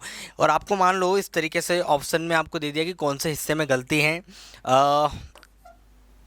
इफ़ आई वॉज, या यूँ कहें आप इसको ऐसा कर लो, मैं यहाँ पे सिंपल सा लिख देता हूँ, ए बी वाला बी, बी सी, और डी वाला रह जाएगा आपका डी, राइट। और आपसे ऐसा पूछा जाए भाई कौन से हिस्से में गलती है, तो आपका आंसर किससे होगा भैया? आपका आंसर किससे होगा? यहाँ पे नंबर डाल देते, that would be better for. और आपका आंसर किससे रहेगा? ऑब्वियसली बहुत सारा बच्चा समझेंगे भैया भैया आंसर सही है। याद रखना दोस्तों, इफ़ के बाद में, इफ़ के बाद में अगर जो भी सब्जेक्ट रहे, आई वी ही शी टेम, कोई सा भी सब्जेक्ट आ सकता है। अगर ये वाला सेंटेंस सब्जेक्ट ये रहा इसका, ठीक है ना, ये सब्जेक्ट रहा, ये हेल्पिंग वर्ब रही है, और ये उसकी मेन वर्ब रही है, इलाज करना, राइट। तो यहाँ पर आई वुड लिखा है, तो कहीं ना कहीं ये किसका, विल का पास्ट क्या होता है हमारा? वुड होता है। बिल का पास्ट क्या होता है हमारा? वुड होता है, हाँ या ना? बिल का पास्ट हमारा वुड होता है। उसी प्रकार यहाँ पर जब भी कंडीशनल सेंटेंस आएगा, इफ़ के बाद में क्या लिखा जाएगा दोस्तों? वर, क्योंकि बचपन से आज तक हम लोगों ने आई के साथ वॉज ही लगाया है।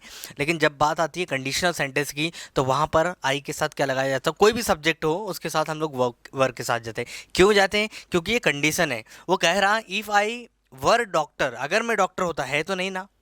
अरे है तो नहीं ना, अगर होता तो ऐसा ऐसा हो जाता है। तो वो बंदा क्या कर रहा है? सिर्फ कल्पना कर रहा है कि अगर ऐसा होता तो उस तरीके से वो चीज़ें हो जाती हैं। तो याद रखना, इस तरीके से आपसे आपको दे दिया जाएगी एक्सरसाइज, और यहाँ पर हो सकता है वॉज लिख के दे दे, क्योंकि वर तो आएगा, क्योंकि आप समझोगे सेंटेंस बिल्कुल करेक्ट है, आई के साथ वॉज लगता है। लेकिन भैया यहाँ पर इफ़ भी देख लेना, अगर वो इफ़ से शुरू हुआ तो यहाँ पर वॉज नहीं आएगा, यहाँ पर किसके साथ जाना पड़ेगा? आपको वर के साथ जाना पड़ेगा, राइट। तो आपका जो भी जिस पार्ट में गलती थी वो कौन सा पार्ट था? आपका ए वाला पार्ट था, राइट। और इसको इस तरीके से भी बदल के दे दिया जा सकता है। देखो किस तरीके से बदल के आपको दिया जा सकता है। देखिए यहाँ पर इस तरीके से दिया जा सकता है, ऊपर वाला हिस्सा जो है आपका, वहाँ पर ऑलरेडी वो क्या लिख के दे देगा? वो आपको वर लिख के दे देगा, ठीक है ना। चलो, यहाँ पे उसने क्या कर दिया? आपको वर लिख के दे दिया, वर अ डॉक्टर। और नीचे वाले हिस्से में वो क्या करेगा दोस्तों? यहाँ पर वुड की जगह क्या कर देगा? विल कर देगा। क्या कर देगा? विल कर देगा। अब आपको पता है अगर ये पहला वाला जो सेंटेंस है वो पास्ट में है, B2 में है, तो दूसरा भी कहाँ जाना चाहिए? पास्ट में जाना चाहिए। तो विल को आपको ड्रॉप करके क्या करना पड़ेगा दोस्तों? वुड करना पड़ेगा। बात समझ में आई? तो इससे भी जनरली हर बार फ्रिक्वेंटली एरर आती है एग्जाम, राइट। ये बातें थोड़ी विशेष तौर पे ध्यान रखना। चलिए आगे बढ़े हम लोग, ठीक है, okay fine. Okay, next question 1 lakh का आपकी स्क्रीन पे, और क्वेश्चन है दोस्तों, direction, choose the most suitable prefix for the given sentence. दिए गए सेंटेंस के लिए आपको एकदम जो सुटेबल है, जो एकदम पर्टिनेंट है, वो क्या करना है? वो प्रीफिक्स लगाना है। प्रीफिक्स कहाँ लगता है? हम जानते हैं, जो बच्चा नया है इस चैनल पे जिसको नहीं पता है उसके लिए थोड़ा रिमाइंड कराऊंगा। प्रीफिक्स होता है शब्द से पहले लगने वाला। प्रीफिक्स मतलब पहले लगने वाला, ठीक है ना। और सफिक्स होता है जो सेंटेंस कोई भी शब्द के लास्ट में लगता है, राइट। और एक होता है आपका रूट, जो सेंटेंस के सेंटर में आता है। तो कोई भी शब्द जो होता है इंग्लिश में, कोई भी शब्द इंग्लिश का, वो लगभग 3 चीज़ों से मिलकर बना होता है, लगभग। Prefix, suffix and root word. Prefix sentence की शुरुआत में, रूट सेंटर में, और सफिक्स हो जाएगा आपका लास्ट में। इस पे से एक एग्जांपल देना चाहूँगा। अगर मैंने यहाँ पर लिखा काउंट, काउंट के जनरली मतलब होता है गिनना। अगर मैं इससे पहले क्या लगा दूँ दोस्तों, इसको समझने की कोशिश करना भैया, ठीक है ना। अगर काउंट आपका क्या होता है, गिनना, और इससे पहले मैं अन लगा दूँ तो अन आपका क्या हो जाएगा, प्रीफिक्स, जो किसी भी शब्द की क्या शुरुआत में लगता है। अनकाउंट, जिसको गिना नहीं जा सके। और यहाँ पर मैं लगा दूँ टेबल, क्या लगा दूँ, टेबल, तो टेबल आपका क्या हो जाएगा, सफिक्स, जो किसी भी। तो समझ आ गया कि भाई सफिक्स और प्रीफिक्स का प्लेसमेंट क्या होता है। प्रीफिक्स किसी भी शब्द की शुरुआत में आता है, उसको नेगेटिव बनाने के लिए ज़्यादातर हम लोग प्रीफिक्स का इस्तेमाल करते हैं, सेंटेंस को नेगेटिव बनाने के लिए, राइट, ज़्यादातर। और कई प्रीफिक्स ऐसे होते हैं जो सेंटेंस को पॉजिटिव भी बनाते हैं, क्योंकि बहुत सारे रूट वर्ड होते हैं, बहुत सारे शब्द होते हैं, राइट। और सफिक्स भी सेंटेंस का कहाँ लगता है दोस्तों, लास्ट में लगता है। अब आप मुझे बताओ, इस सेंटेंस के अनुसार सबसे सुटेबल और पर्टिनेंट आपका प्रीफिक्स कौन सा है। क्वेश्चन पढ़ते हैं। The earth according to the Ptolemy was fixed and dash mobile mass located at the center of the universe। तो ये जो अर्थ है वो किसके अनुसार, पॉटलीमी के अनुसार क्या है, फिक्स्ड है, राइट, और मूवेबल नहीं है, मतलब सेंटर में एकदम फिक्स है। और जो कहाँ स्थित है, एकदम सेंटर में, यूनिवर्स के सेंटर में स्थित है। किसके अनुसार, ये एक वैज्ञानिक है, इनके अनुसार जो पृथ्वी है वो क्या है, फिक्स्ड है, और किसी यूनिवर्स के कहाँ, सेंटर में स्थित है। आपको क्या लग रहा है दोस्तों, इसमें कौन सा आना चाहिए, इन आना चाहिए, इन मोबाइल आना चाहिए। इन मोबाइल तो इम्पॉसिबल होता है, ठीक है ना, इन मोबाइल नहीं होता, अन मोबाइल भी नहीं होता है, नॉन मोबाइल भी नहीं होता है। आपका आंसर क्या होगा, इम मोबाइल, क्योंकि मोबाइल ये तो अभी करंट में आया है मोबाइल। मोबाइल इमूवेबल, इमूवेबल मतलब जो हिलती डुलती ना हो। आजकल मोबाइल का मतलब हो गया है हिलता डुलता, समथिंग लाइक डेट। पहले मोबाइल क्या हुआ करता था, एडजेक्टिव हुआ करता था।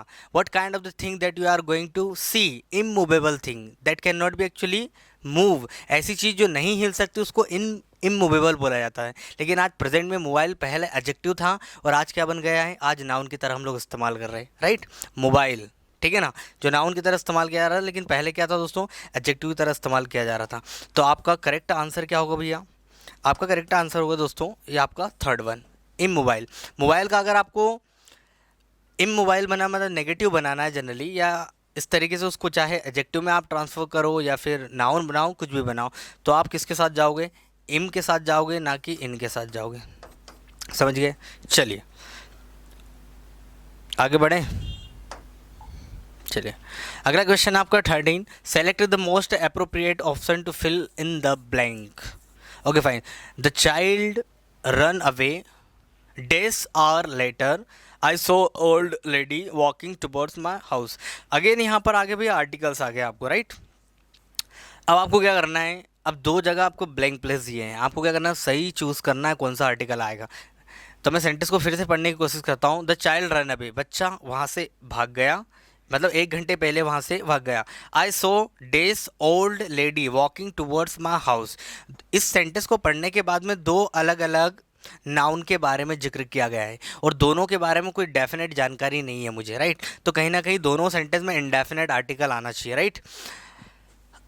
पहले में देख लो भैया, आपको क्या करना है, आवर लिखा है, तो कहीं ना कहीं हमारा जो साउंड है वो वावल साउंड है, मैंने आपको अभी बताया था पिछले स्लाइड में। हाँ, एक चीज़ और मार्क करना चाहूँगा दोस्तों, ये जो क्वेश्चन है कुछ हो सकता है आगे पीछे हो गए हैं, कहीं 2 की जगह 4 क्वेश्चन 4th नंबर का आ गया, 4th नंबर की जगह 6th नंबर का आ गया। तो आप सिर्फ लाइन सिक्वेंस में चले, लाइन वाइज लिखते चले उसको, 1 2 3 इस तरीके से करें। मैंने हो सकता है फर्स्ट सेकंड कराया और 3rd की जगह शायद 4th आ गया हो, तो उसको दोस्तों मार्क कर लेना, सॉरी फॉर दैट, राइट। चलिए तो यहाँ पर देखो आवर लिखा है, कहीं ना कहीं वावल साउंड है, अ से लेकर आ तक जनरली हम लोगों ने अभी पढ़ी थी हिंदी वर्ण वाला, और उसके अनुसार साउंड के अकॉर्डिंग हम लोगों ने आर्टिकल को सोल्व किया, राइट। तो पहला मेरा जो आंसर रहेगा दोस्तों, मैं किसके साथ जाऊंगा, एन के साथ जाऊंगा, राइट। पहले में मैं क्या लगाऊंगा, an. The child run away an hour later, I saw dash old lady walking towards my house. अब ओल्ड लेडी में कहीं ना कहीं आपका वावल साउंड आ रहा है, तो यहाँ पर भी क्या आना चाहिए दोस्तों, एन आना चाहिए। तो दोनों हिस्से में किसका प्रयोग होना चाहिए, एन का प्रयोग होना चाहिए। तो मुझे लगता है सेकंड जो आंसर है आपका सुटेबल है। The child run away an hour letter and I so an old lady walking towards my house. चलिए, ये तो कोई दिक्कत नहीं, आई होप कि आपको समझ में आ गया होगा। 14th क्वेश्चन देखो दोस्तों, choose the correct one word substitution for the following. अब आपको यहाँ पर आ गया one word substitution. One word substitution से भी, वन वर्ड सब्सटीट्यूशन से भी आपको काफ़ी क्वेश्चन आने वाले हैं। पटवारी में हो ना हो दोस्तों, एक या दो क्वेश्चन आपको मिलने वाले हैं, राइट। एक या दो क्वेश्चन तो डेफिनेटली आने वाले हैं। अब वो कौन से जाए ये मुझे नहीं पता, right. One who looks at the bright side of the things. अब देखो यहाँ पर क्या लिखा है, वन हु लुक्स, जो व्यक्ति सिर्फ पॉजिटिविटी देखता है, जो व्यक्ति सिर्फ और सिर्फ पॉजिटिविटी देखता है, उसको एक शब्द में क्या बोलते हैं। आपके पास ऑप्शन है पैसिमिस्ट, ठीक है ना, एथिस्ट, थीस्ट और optimist. Which one is correct? Answer बहुत आसान है, आप किसके साथ जाओगे? ऑप्टिमिस्ट। पैसिमिस्ट होता है निराशावादी, जो नेगेटिविटी देखता है, हर चीज़ में क्या देखता है? नेगेटिविटी देखता है, उसको बोलते हैं हम लोग पैसिमिस्ट, याद रखना। और ऑप्टिमिस्ट, ऑप्शन, जिसके पास ऑप्शन है वो होता है ऑप्टिमिस्ट। आशावादी हर चीज़ में क्या निकाल लेता है? ऑप्शन निकाल लेता है। हर चीज़ में क्या ढूंढ लेता है दोस्तों? हर चीज़ में अपॉर्चुनिटी ढूंढ लेता है, राइट। वही होता है आपका ऑप्टिमिस्ट। अब यहाँ से एक चीज़ याद रखना, ये दो शब्द आप देख रहे हो, एथिस्ट और थीस्ट। देखो यहाँ पर ये दोनों शब्द आए हैं थियो से। थियो का मतलब होता है गॉड। थियो का मतलब क्या होता है? गॉड, या एक प्रकार से बोल सकते हो बिलीफ, आपका विश्वास। तो one who actually believes, one who believes in God, जो भगवान में विश्वास करे उसको एक शब्द में क्या बोलते हैं? One who believes in God is called what? Theist. जैसे थियो से बना आपका थीस्ट, जिसका मतलब होता है गॉड या बिलीव। क्या हो दोस्तों? विश्वास, उसको हम लोग क्या बोलते हैं? जिसका भगवान में विश्वास उसको बोलते हैं थीस्ट। और उसका एकदम उल्टा क्या हो जाएगा? जो बिल्कुल विश्वास नहीं करे वो होता है एथीस्ट। वो क्या होता है दोस्तों? एथीस्ट। बात समझ में आई? तो ये भी आ सकते हैं, ये दोनों शब्द से भी आपको बन सकते हैं। क्वेश्चन ऐसा बन सकता है, the one who believes in God, जो भगवान में भरोसा करे उसको क्या बोलते हैं? उसको बोलते हैं हम लोग थीस्ट। और जो नहीं करे, one who does not believe in God, that is called actually atheist. तो ये जरा विशेष तौर पे ध्यान रखना, इनसे भी आपको वन वर्ड सब्स्टिट्यूशन आ सकता है, राइट। अब इनके अलावा वन वर्ड सब्स्टिट्यूशन में आपको आगे भी कुछ क्वेश्चन कराने वाला हूँ, मैंने लिख के रखा है स्पेशल, ठीक है ना। चलिए, तो यहाँ समझ में आ गया भैया। ऑप्टिमिस्ट, ऑप्टिमिस्ट कौन होता है? जो आशावादी होता है, जो हर चीज़ में क्या ढूंढ लेता है? ऑप्शन ढूंढ लेता है, दैट इज ऑप्टिमिस्ट। पैसिमिस्ट, निराशावादी, नेगेटिविटी ढूंढता है। और atheist, one who doesn't believe in God, that is called actually atheist. And one who believes in God, that is called actually theist. Is that clear? चलिए next, fill in the blank with the most appropriate option. जो भी आपको सही लग रहा है आपको उसके अनुसार इसको फिल करना है, राइट।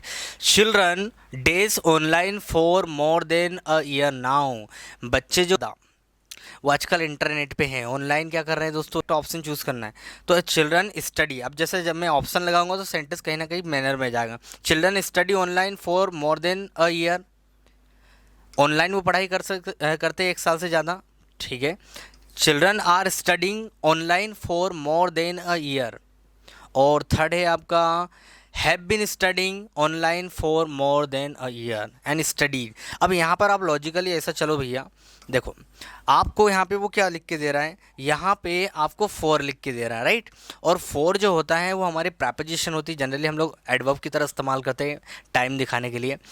तो जब भी सिंस और फॉर का जो इस्तेमाल होता है, फॉर होता है इंडेफिनेट टाइम के लिए हम लोग जनरली यूज़ करते हैं, पीरियड ऑफ टाइम के लिए। और सिंस होता है पॉइंट ऑफ टाइम के लिए, जनरली हम लोग मार्क करते हैं, राइट। तो आगे बोल रहा है मोर देन ईयर, 1 साल से ज़्यादा। अब वो 1 साल से ज़्यादा डेफिनेट टाइम नहीं है, तो उस अनुसार जो हेल्पिंग आपके आना चाहिए वो क्या आना चाहिए दोस्तों? Have been studying. Children have been studying online for more than a year. Is that clear? आसान है, कुछ नहीं है। मान लो सिंस और फॉर से, देखो ये सिंस और फॉर का समझ लो, ये आपकी प्रेपोजिशन है और इनसे भी ये कंजंक्शन के तौर पे भी काम कर लेते हैं, दोनों के दोनों। लेकिन फिलहाल हम लोग प्रेपोजिशन के तौर पे देख लेते हैं, इनका जनरली इस्तेमाल कहाँ होता है भैया। इन दोनों में डिफरेंस समझ लेना, बहुत इंपॉर्टेंट है ये प्रेपोजिशन। सिंस और फॉर का इस्तेमाल हम लोग कहाँ करते हैं? अगर हमने बचपन से सीखा कि सिंस का इस्तेमाल करते हैं पॉइंट ऑफ टाइम के लिए, हाँ या नहीं? किसके लिए? पॉइंट ऑफ टाइम दिखाने के लिए, फिक्स समय दिखाने के लिए हम लोग सिंस का इस्तेमाल करते हैं। और फॉर का इस्तेमाल कहाँ करते हैं भैया? Period of time, period of time. अगर मैं आपसे पूछूं कि भैया पॉइंट ऑफ टाइम क्या होता है, पीरियड ऑफ टाइम क्या होता है, तो बहुत सारे बच्चे इसमें भी कंफ्यूज होते हैं, सर समझ नहीं आता क्या पॉइंट ऑफ टाइम होता है और क्या पीरियड ऑफ टाइम होता है। देखो बहुत ही बेसिक तरीके से मैं बहुत आसानी से समझा देता हूँ आपको। मान लो ये मैंने एक घड़ी बना दी, ठीक है ना, ये आपके घड़ी के भैया ये कांटे बना दिए मैंने, ठीक है, और आप ज़रा समझने की कोशिश करो। मान लो आप एक कोई फिल्म देखने गए हो, कहाँ गए भैया, एक फ़िल्म देखने गए हैं और वो फिल्म 12 बजे शुरू होने वाली है, ठीक है ना, आप 11:50 को चल गए, टिकट आपने खरीद ली, 12 बजे आप टॉकीज के अंदर घुसे, ठीक है ना, और 3 बजे निकले। 12 बजे अंदर गए और 3 बजे निकले, पॉइंट हुआ या नहीं? आप पॉइंट बता रहे हो कि कब गए और कब निकले। आप 12 बजे गए हो और 3 बजे निकले हो, पॉइंट हुआ या नहीं मेरे भाई? हुआ ना पॉइंट। 12 बजे गए और 3 बजे गए, तो 12 से 3 ये क्या हुआ है, ये 12 और 3 क्या हुआ है, ये पॉइंट ऑफ टाइम है। अब मैं आपसे पूछूं जो 3 घंटे आपने भरे पता नहीं कैसे गुजारे, अच्छे बुरे भले कैसे भी आपने जो 3 घंटे गुजारे अंदर, वो होता है दोस्तों आपका पीरियड ऑफ टाइम। वो 3 घंटे 3 hours that is actually period of time. लेकिन जब आप बता रहे हो कि आप 12 बजे गए और 3 बजे निकले, that is what, point of time. Is that clear? समझ में आएगा, बहुत आसान है क्या होता है पॉइंट ऑफ टाइम। अब दोनों के बीच में डिफरेंस समझ लेते हैं हम लोग कि हम लोग फोर का इस्तेमाल कहाँ करेंगे और सीन्स का इस्तेमाल कहाँ करेंगे। मोटे मोटे तौर पे भैया समझ लो, ये चीज़ समझ में आ गई तो आप आसानी से इनको सॉल्व कर लोगे। देखो फोर एक ऐसा व्यक्ति है जो कहीं भी इस्तेमाल हो जाता है, कहीं पर भी आप इस्तेमाल, प्रेजेंट पास कहीं भी इस्तेमाल कर लो फोर का। लेकिन सिंस अपनी एक क्या मर्यादा रखता है और उसका इस्तेमाल हम लोग कहाँ करते हैं, हम लोग लास्ट वाले टेंस में करते हैं, present perfect continue, past perfect continue और प्रेजेंट परफेक्ट में भी कहीं कहीं कर देते हैं हम लोग, राइट। अब समझते हैं दोनों के बीच में डिफरेंस, दोनों का इस्तेमाल कहाँ होगा। पहले हम लोग फोर का समझ लेते हैं। अगर मैं आपसे पूछूं घड़ी की सबसे छोटी यूनिट क्या होती है, बोलोगे सर सेकंड, हाँ या ना, सेकंड होती है। और सेकंड से बड़ा क्या होता है भैया, सेकंड से बड़ा सर मिनट होता है, ठीक है, बहुत बढ़िया। मिनट से बड़ा क्या होता है सर, आवर। आवर से बड़ा क्या होता है, डे होता है सर। डे से बड़ा क्या होता है, वीक। और वीक से बड़ा क्या होता है, मंथ। और मंथ से बड़ा क्या हो जाएगा भैया, ईयर। और ईयर से बड़ा क्या हो जाएगा आपकी सेंचुरी। और फिर हो जाएगा डिकेड्स, ठीक है ना, दशक, 10 साल का। क्लियर? तो आप देख रहे हो घड़ी की सबसे छोटी यूनिट के लिए हम लोगों ने फोर का इस्तेमाल किया। 4 1 minute, 2 minute, 3 minute, 4 1 second, 2 second, 3 second. इनके लिए सबके लिए हम लोग 4 लगाएंगे, right. 4 1 minute, 4 1 second, 4 1 hour, 4 1 day, 4 1 century, 4 1 week, 4 1 month, 4 1 year. क्योंकि ये स्पेसिफिक टाइम नहीं होता है, ये पीरियड ऑफ टाइम होता है, पॉइंट ऑफ टाइम नहीं होता है। लेकिन अब हम लोग समझते हैं सिंस को। सेकंड ठीक है, मिनट ठीक है और आवर ठीक है। लेकिन इन्हीं सेकंड, मिनट और आवर से पहले अगर कोई लास्ट शब्द दिख जाए, लास्ट, यहाँ पर 2 सेकंड लिख दिया मैंने, क्या लिख दिया भैया, लास्ट 2 सेकंड। फिर लास्ट 3 मिनट, क्या लिख दिया, लास्ट 3 मिनट। फिर लिख दिया लास्ट 1 आवर। तो ये लास्ट शब्द लगने के कारण वो टाइम स्पेसिफिक हो चुका है कि बीता हुए 2 घंटे से, बीते हुए 1 मिनट से, बीते हुए 5 मिनट से, वो स्पेसिफिक बना रहा उस टाइम को। लास्ट शब्द क्या कर रहा है दोस्तों, बीता हुआ समय बता रहा है, जो स्पेसिफिक बना रहा है। तो ऐसी कंडीशन में आप किसके साथ जाओगे, सिंस के साथ जाओगे। अगर लास्ट वर्ड जाए इन पर्टिकुलर पीरियड ऑफ टाइम से पहले तो आप सिंस के साथ जाओगे। और बेसिक तौर पर इनके अलावा अब देखो यहाँ पर आवर्स, अगर सीन लास्ट 1 आवर लिखा है, लास्ट 1 आवर सिंस के साथ चले जाओ, लास्ट 1 डे सिंस के साथ चले जाओ, लास्ट 1 मंथ सिंस के साथ चले जाओ। अब देखो यहाँ पर डे में अगर आपको दिखा है मंडे, क्या लिखा रहे, लेकिन मैं बोलूँ 2 दिन, 3 दिन, 4 दिन, 5 दिन, सबके लिए 4 लगाओ। लेकिन मंडे ट्यूसडे पूरे 7 दिन का नाम लो तो आप किसके साथ जाओगे भैया, सिंस के साथ चले जाओ। किसके साथ चले जाओगे, सिंस के साथ चले जाओ, ठीक है। उसी प्रकार मंथ में अगर पूरे 12 महीनों के मैं नाम लूँ, जनवरी, फरवरी, मार्च, अप्रैल, मई, जून, जुलाई, कोई भी महीने का नाम लूँ, आप सिंस के साथ जाओ क्योंकि डेफिनेट है। क्या है, सिंस अगर मैं ये कहूँ, सिंस मंडे, सिंस जनवरी, क्या बोला मैंने दोस्तों, सिंस कोई भी मंथ का नाम ले लो, मैंने यहाँ पर लिख दिया मार्च, सिंस मार्च। तो पूरे 12 महीनों के सामने क्या लगाओगे, सिंस का इस्तेमाल करोगे। उसी प्रकार ईयर, सालों में कोई सन दे दिया है, ठीक है ना, जैसे 1947 तो आप किसके साथ चले जाओगे, सिंस के साथ चले जाओगे। किसके साथ चले जाओगे भैया, सिंस के साथ चले जाओगे। क्यों, क्योंकि 1947 क्या है, आपका फिक्स टाइम है, एक ऐसा समय जो दोबारा नहीं आ सकता अभी, आप ऐसा भी समझ सकते हो। 1947 कोई भी सन दिया रहे तो आप सिंस के साथ चले जाओ, ठीक है। समझ गए दोनों के बीच में बेसिक डिफरेंस क्या होता है। आई होप कि यहाँ तक आपको समझ में आ गया होगा, कोई गलती नहीं होगी।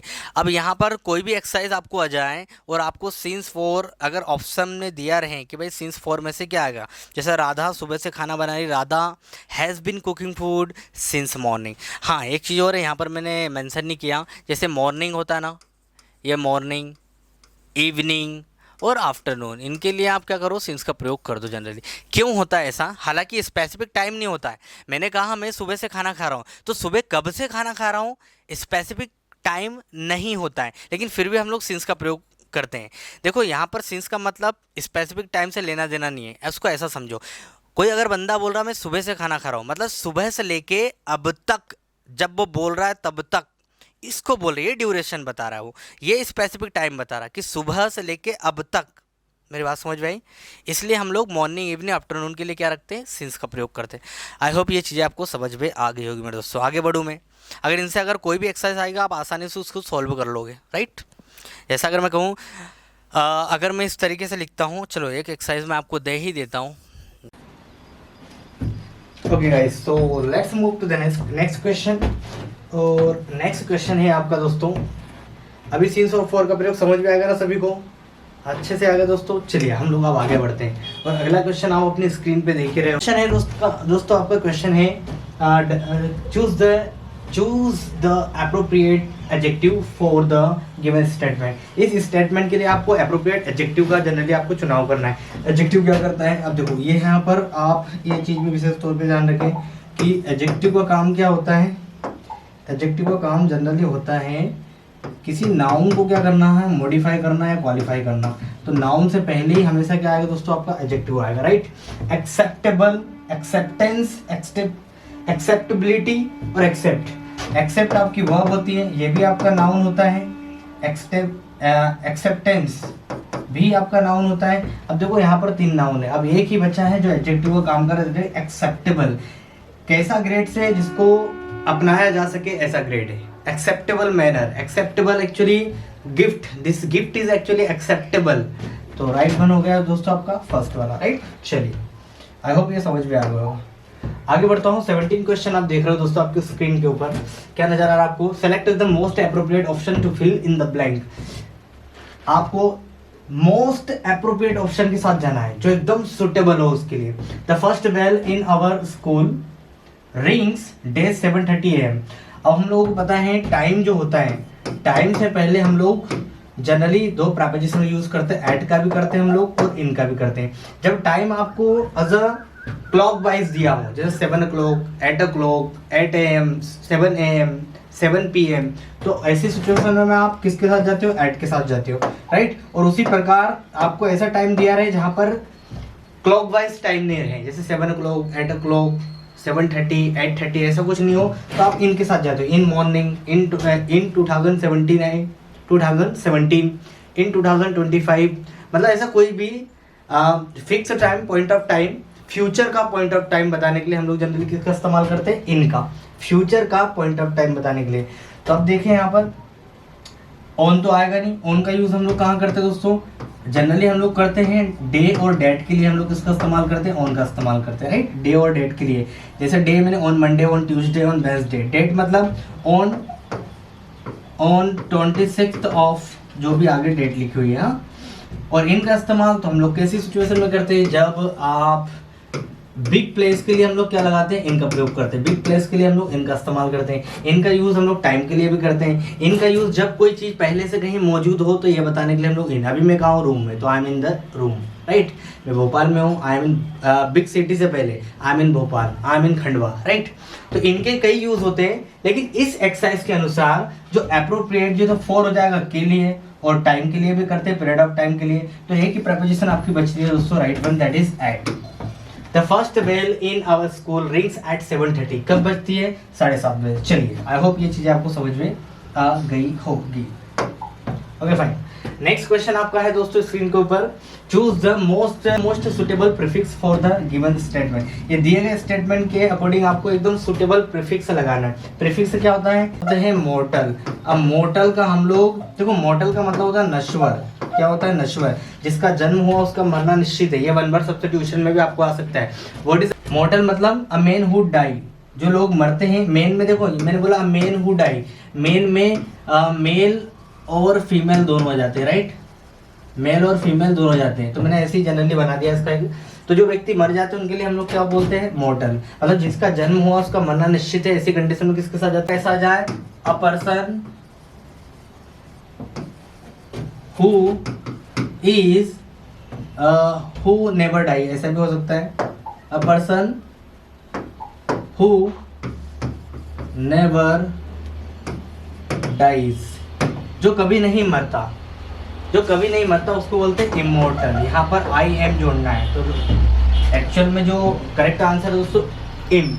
डिस नहीं आएगा, अन भी नहीं आएगा, री भी नहीं आएगा। रिमोर्टल हो नहीं सकता, इमोर्टल ही होता है। इसको बोलते हैं शाश्वत। जिसका जन्म हुआ वो नहीं मरता उसको बोलते हैं इमोर्टल। तो man is a mortar, man is a mortal and God is immortal, we can say like that, right? तो राइट करेक्शन क्या हो जाएगा दोस्तों? एम के साथ जाओ। किसके साथ जाओगे? चलिए अगला क्वेश्चन देख लेते हैं हम लोग। नीदर ऑफ द कॉम्बेटेंट वही मतलब एक प्रकार से जीतने वाले, मतलब एक प्रकार से कुश्ती करने वाले को बोलते हैं combatants. Neither of the combatants dash able to been a decisive victory. कोई भी कॉम्बेटेंट धोखाधड़ी वाली जो विक्ट्री उसको जीत नहीं सकता। मैंने आपको बताया था नीदर जो होता है, ईदर जो होता है, इन दोनों के साथ नाउन, ऑफ के बाद में जो नाउन लगता है वो प्लूरल लगता है, राइट? ऑफ के बाद में जो नाउन आता है इनके साथ हमेशा क्या आएगा? प्लूरल आएगा।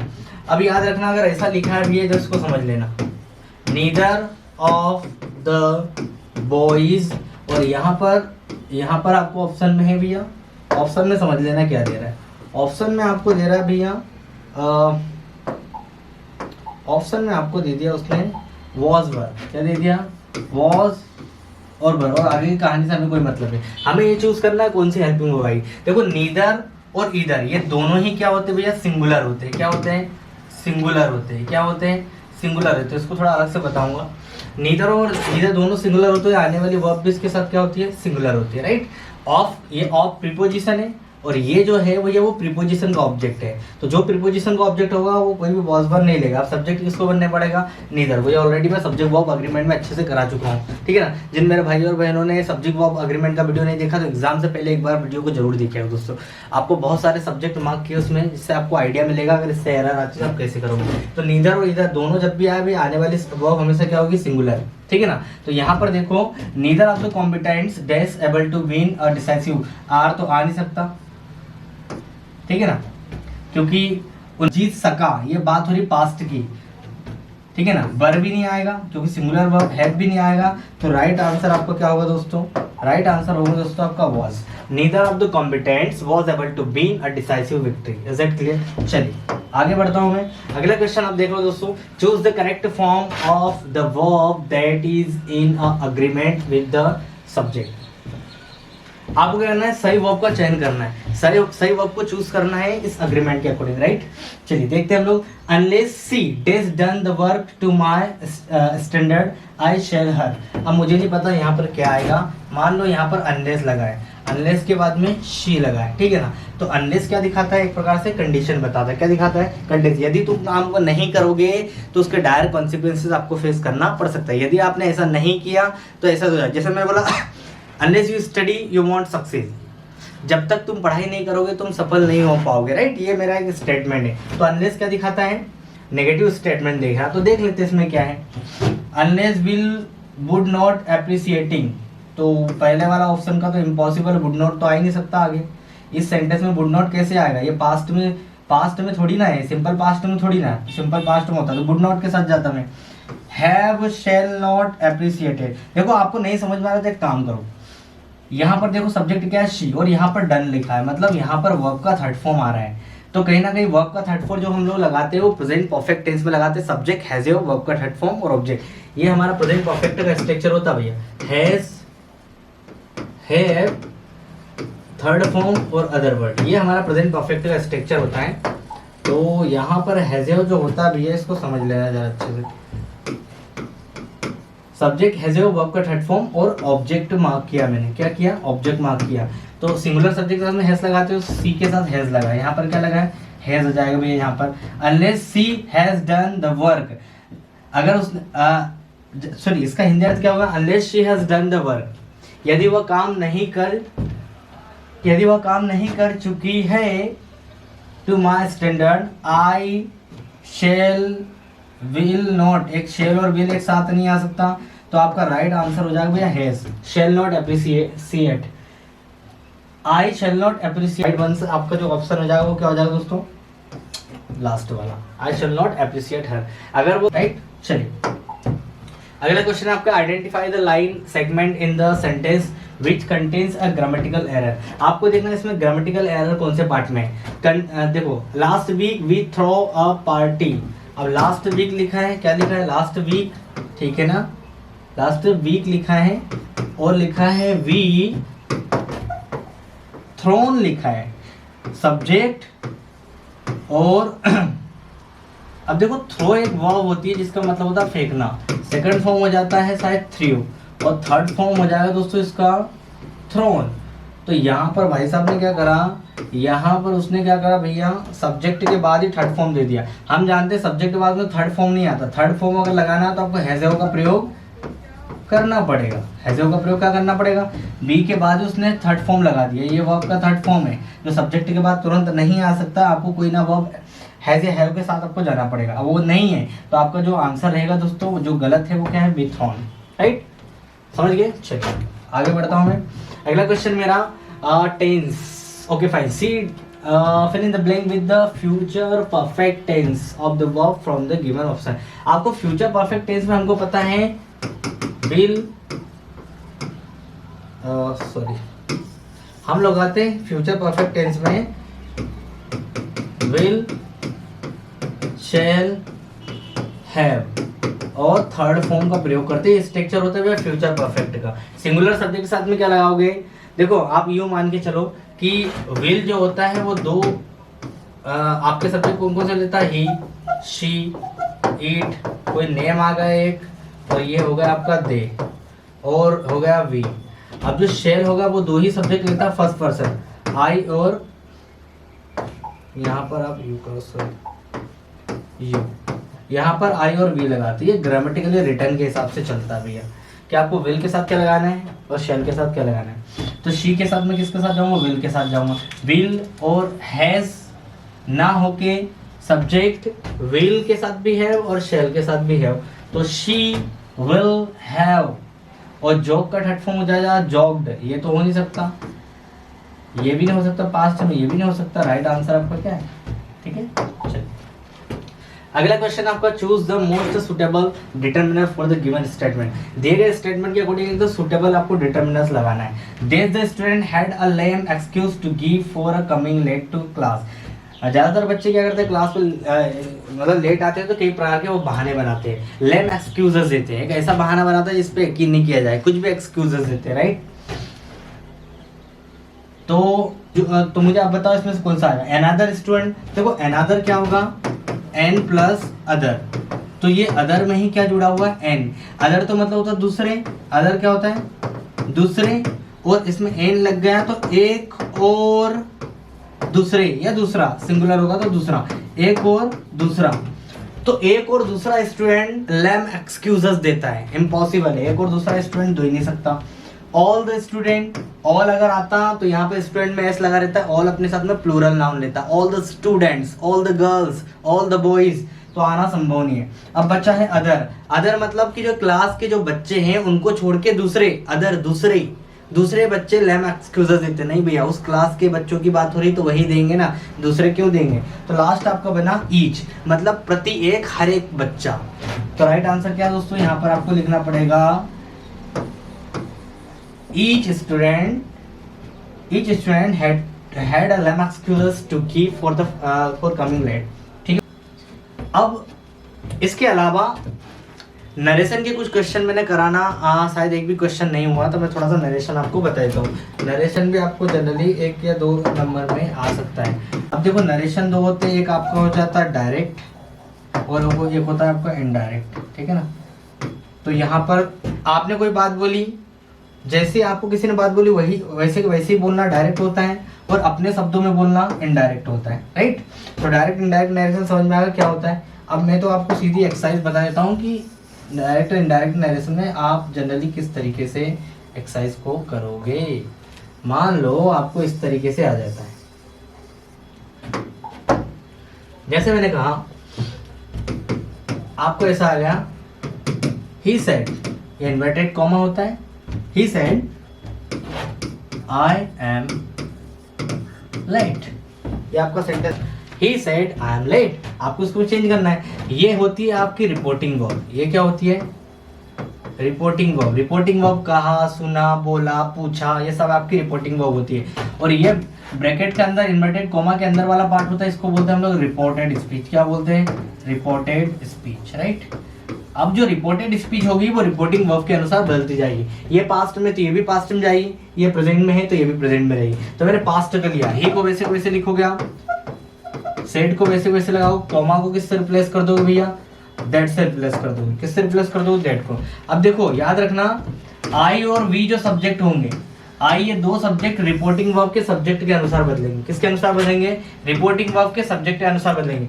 तो आई और बी, यहाँ पर जो भी सब्जेक्ट होगा वो ये बन जाएगा। यहाँ पर ही लिखा, तो यहाँ पर भी क्या लिखना पड़ेगा आपको? ही लिखना पड़ेगा। तो ही सेड डेट, अब मैंने आई को किससे रिप्लेस कर दिया? ही से। ही एम लिखा है, अब ये पास्ट में जाएगा क्योंकि यहाँ पर भी ऑलरेडी B2 दिया है। तो ही वॉज लेट, वो क्या था? उसने कहा कि वह लेट था। चलिए अब मैं प्रेजेंट का सेंटेंस उठाता हूँ। आई होप कि ये चीजें आपको समझ में आ गई होगी। वीडियो की लेंथ तो बहुत ज़्यादा होगी दोस्तों। मैंने सोचा था काफ़ी क्वेश्चन हो जाएंगे कम समय में, लेकिन एक्चुअली क्या है, तो इलेक्ट्रिसिटी प्रॉब्लम थी आज। दैट्स वाई मैंने तीन बार में वीडियो रिकॉर्ड करने की कोशिश की। मतलब ये 3rd टाइम है जहाँ पर मैं वीडियो बना रहा हूँ। एक बार में रिकॉर्ड होता तब तक मेरा वीडियो कंप्लीट होता। अगर मैं ऐसा कहता हूँ, he says I am your friend, I am your friend. वह कहता है कि मैं तुम्हारा मित्र हूँ। तो ही वैसे वैसे लिखो। अब आपको मैंने बोला B1 लिखा है, अगर ये रिपोर्टिंग वर्ब प्रेजेंट में रहे तो आने वाला सेंटेंस भी प्रेजेंट में रहेगा। तो ही सेज वैसे वैसे लिख दो। ही सेज, कॉमा को किससे रिप्लेस कर दो? दैट से। क्या किया? ही को वैसे वैसे, सेज को सेज ही लिखा, कॉमा को किससे रिप्लेस कर दिया? दैट को। नरेशन में डायरेक्ट से इनडायरेक्ट से बना रहे हम लोग। अब जो मैंने बोला सब्जेक्ट जो होता है किसके अनुसार चेंज होता है? रिपोर्टिंग वर्ब का जो भी सब्जेक्ट होगा, रिपोर्टेड वर्ब का जो भी सब्जेक्ट होगा रिपोर्टिंग वर्ब के अनुसार बदलेगा, ठीक है ना। तो यहाँ पर मैं लिख दूंगा ही, अब यहाँ पर इज लिखना पड़ेगा, यहाँ पर एम था तो अब ही के साथ इज लगता नहीं, ये प्रेजेंट में तो ये भी प्रेजेंट में। अब यहाँ पर योर लिखा है, योर किसके लिए लगाया गया है? ही बोल रहा है कि आई एम योर फ्रेंड। अब मैं उसकी बात को अपने शब्दों में कैसे बोलूँ? उसने कहा कि वह मेरा मित्र है। तो जब भी, अब यहाँ पर एक चीज और देख लें, योर की जगह क्या लिखना पड़ेगा? My friend. क्या लिखना पड़ेगा भैया? My friend. अब इसके कुछ छोटे मोटे रूल्स हैं, उनको आपको याद रखना पड़ेगा, ठीक है।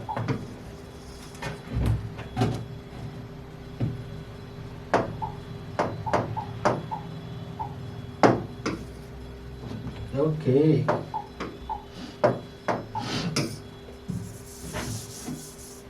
ओके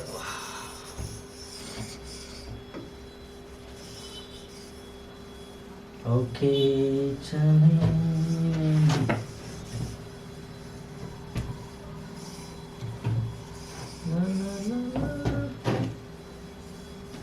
फाइन, ठीक है भैया। यहाँ पे याद रखना कुछ चीजें मैं आपको बता देता हूँ। नाउ आ जाए तो उसको देन में का डेट डे आ जाएगा, ये इनडायरेक्ट में बदलेगी। ये क्या है आपका? डायरेक्ट, ठीक है भैया।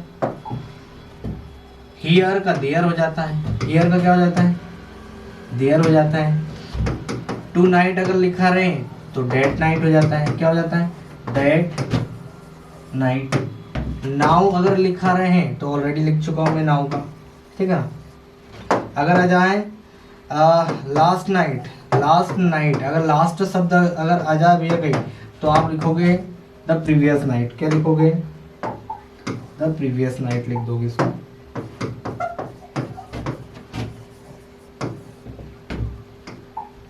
इसको आप लिखोगे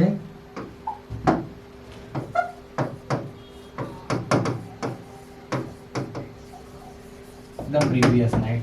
तो ऐसे बहुत सारे कीवर्ड हैं जो जनरली बदलते जाते हैं, राइट। अब आपको क्या करना, अगर बहुत लंबा सा अगर सेंटेंस दिया है ना, तो आपको किन की मदद से उस सेंटेंस को सोल्व कर पाओगे दोस्तों, इन कीवर्ड की मदद से सोल्व करवाओगे। और भी हो जाए, लास्ट ईयर हो गया तो प्रीवियस ईयर, लास्ट मंथ तो प्रीवियस मंथ। अगर इस तरीके से जाए नेक्स्ट डे, अब नेक्स्ट मतलब आने वाले दिन, तो इसका करना भैया the following, the following day, है ना। Next day the following day, next month the following month, next year the following year. ये सब इस तरीके से कन्वर्ट होते चले जाते हैं, राइट। अब इनके अलावा, ये तो कॉमन कीवर्ड हो गए, इनके अलावा भी कुछ और मैं मार्क कर देता हूँ। अब चाहो तो लिखना चाहो तो लिख सकते हो। इनके बाद भी कुछ हेल्पिंग वर्ब होती है, जैसे केन का कुड हो जाता है, मे का माइट हो जाता है, शेल का शुड हो जाता है, विल का वुड हो जाता है। ये भी आपको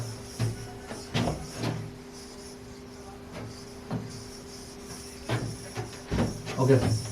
अब देखो मैं आपको कुछ एक्सरसाइज दे रहा हूँ, मैं चाहता हूँ देखो अब थोड़ा देखो, नरेशन भी कई वेरिएशन में होते हैं भैया। आपके इंट्रोगेटिव पैटर्न के भी बनते हैं, इम्परेटिव के भी बनते हैं, एक्सक्लेमेटरी के भी बनते हैं। तो इनके सबके अलग अलग नियम होते हैं। तो मैं इतना पूरा तो मैं समझा नहीं पाऊंगा, क्योंकि उसके लिए एक्चुअली मैंने मेरा एक्सरसाइज के लिए मैंने वीडियो बनाया था, ताकि एक्सरसाइज से ज़्यादा मैं आपको एक्सरसाइज करा पाऊँ और आपको समझा पाऊँ। ये चीज़ें हम लोग सब डिटेल में पढ़ेंगे आने वाले सेशन में, राइट। तो मैंने अगर यहाँ पर कुछ सेंटेंस लिखा, जैसे मैंने कहा he said to me,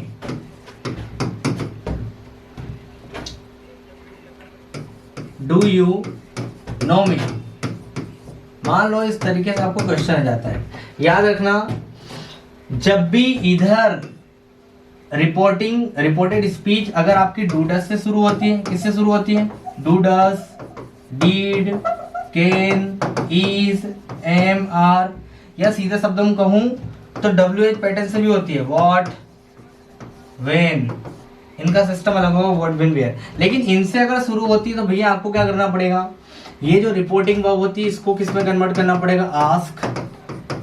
past में तो आस्क्ड और प्रेजेंट में सिंगुलर है तो आस्क्स। इतनी बात समझ में आई। कहाँ कन्वर्ट करेगा, हाँ।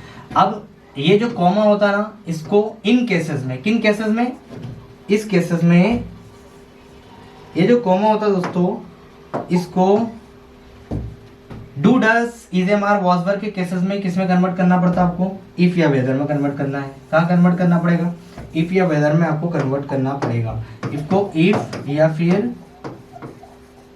वेदर में कन्वर्ट करना पड़ेगा। किस केसेस में, सिर्फ और सिर्फ हेल्पिंग वर्ब के केसेस में। यदि आपका sentence do does, is am are, was were से शुरू हो तो आपको यहाँ पर कॉमा की जगह क्या लगाना पड़ेगा, इफ या वेदर। जो आपको सुटेबल है उसके साथ आप जा सकते हो, इफ या वेदर दोनों का मतलब, दोनों ही जनरली लगा सकते हो। वेदर के साथ चले जाओ, इफ के साथ चले जाओ। लेकिन आप ये नीचे देख रहे हो कि WH से जब स्टार्ट हो, किससे हो, WH, किससे स्टार्ट हो भैया, WH। थोड़ा अगर मान लो, चलो यहाँ समझ में आएगा भी आपको मोटे मोटे तौर पे। चलिए, तो ये समझ में आएगा, जब भी do does, is am are, was were से स्टार्ट हो तो आपको कॉमा की जगह क्या लगाना पड़ेगा, इफ या वेदर। अगर ये वाला पार्ट रिपोर्टिंग व्हेन से शुरू हो, हाउ मतलब WH क्वेश्चन से शुरू हो, तो आपको कॉमा की जगह कुछ नहीं करना है, ये कि ये शब्द लगाना है। जैसे दोनों से मैं एक एक सेंटेंस ले लेता हूं, he said, why are you here, ठीक है ना। उसने कहा तुम इस सेंटेंस को आप कैसे चेंज करोगे, देखो डू को ड्रॉप कर दो, कॉमा की जगह क्या लगा दिया, इफ का प्रयोग कर दिया, और ये सब्जेक्ट को अफर्मेटिव बना के पास्ट में कन्वर्ट कर दो। अब बताएं, याद रखना, आई और जो वी होता है वो रिपोर्टिंग वर्ब के सब्जेक्ट के अनुसार चेंज होगा। जो यहाँ पर सब्जेक्ट होगा, ये अगर दिया रहे इधर तो उसमें कन्वर्ट कर दो। और जो आपका यू रहेगा भी, इधर समझ लेना, यू जो रहेगा वो ऑब्जेक्ट के अनुसार चेंज होगा। यहाँ पर जो भी ऑब्जेक्ट होगा, यू अगर आपको कहीं भी दिखे तो इसके अनुसार चेंज कर देना। अब यहाँ पर क्या छिपा है भैया, मी। किसका ऑब्जेक्ट, आई का। आई का ऑब्जेक्ट क्या है, मी। तो यहाँ यू की जगह मुझे क्या लिखना पड़ेगा, आई लिखना पड़ेगा। कैसे, ही asked me if I know का सेकंड फॉर्म क्या हो जाएगा, न्यू, क्योंकि यहाँ पर B2 है तो यहाँ पर भी मैं किसके साथ जाऊँ, B2 साथ। इफ आई न्यू, ये मी किसके लिए है भैया, इस व्यक्ति के लिए, तो मुझे लिखना पड़ेगा him. If I knew him, he said to me do you know me, तो he asked me if I knew him, right. अब इसको देखो कैसे चेंज करोगे। इसको चेंज करने के लिए आपको कुछ नहीं करना है भैया,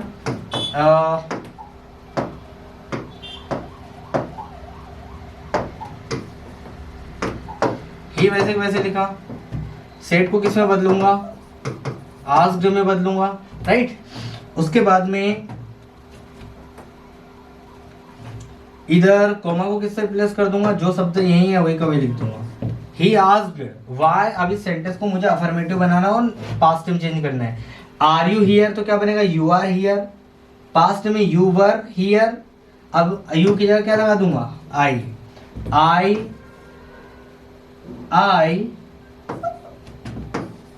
वॉज हियर की जगह क्या जाएगा, there. Why I was there, मैं वहां क्यों था, राइट।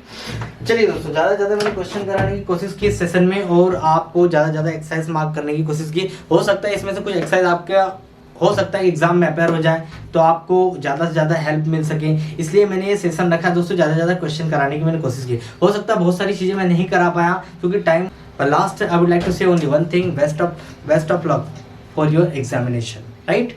आप जाओ अच्छे से एग्जाम दो और till then keep practising, have fun, thank you very much.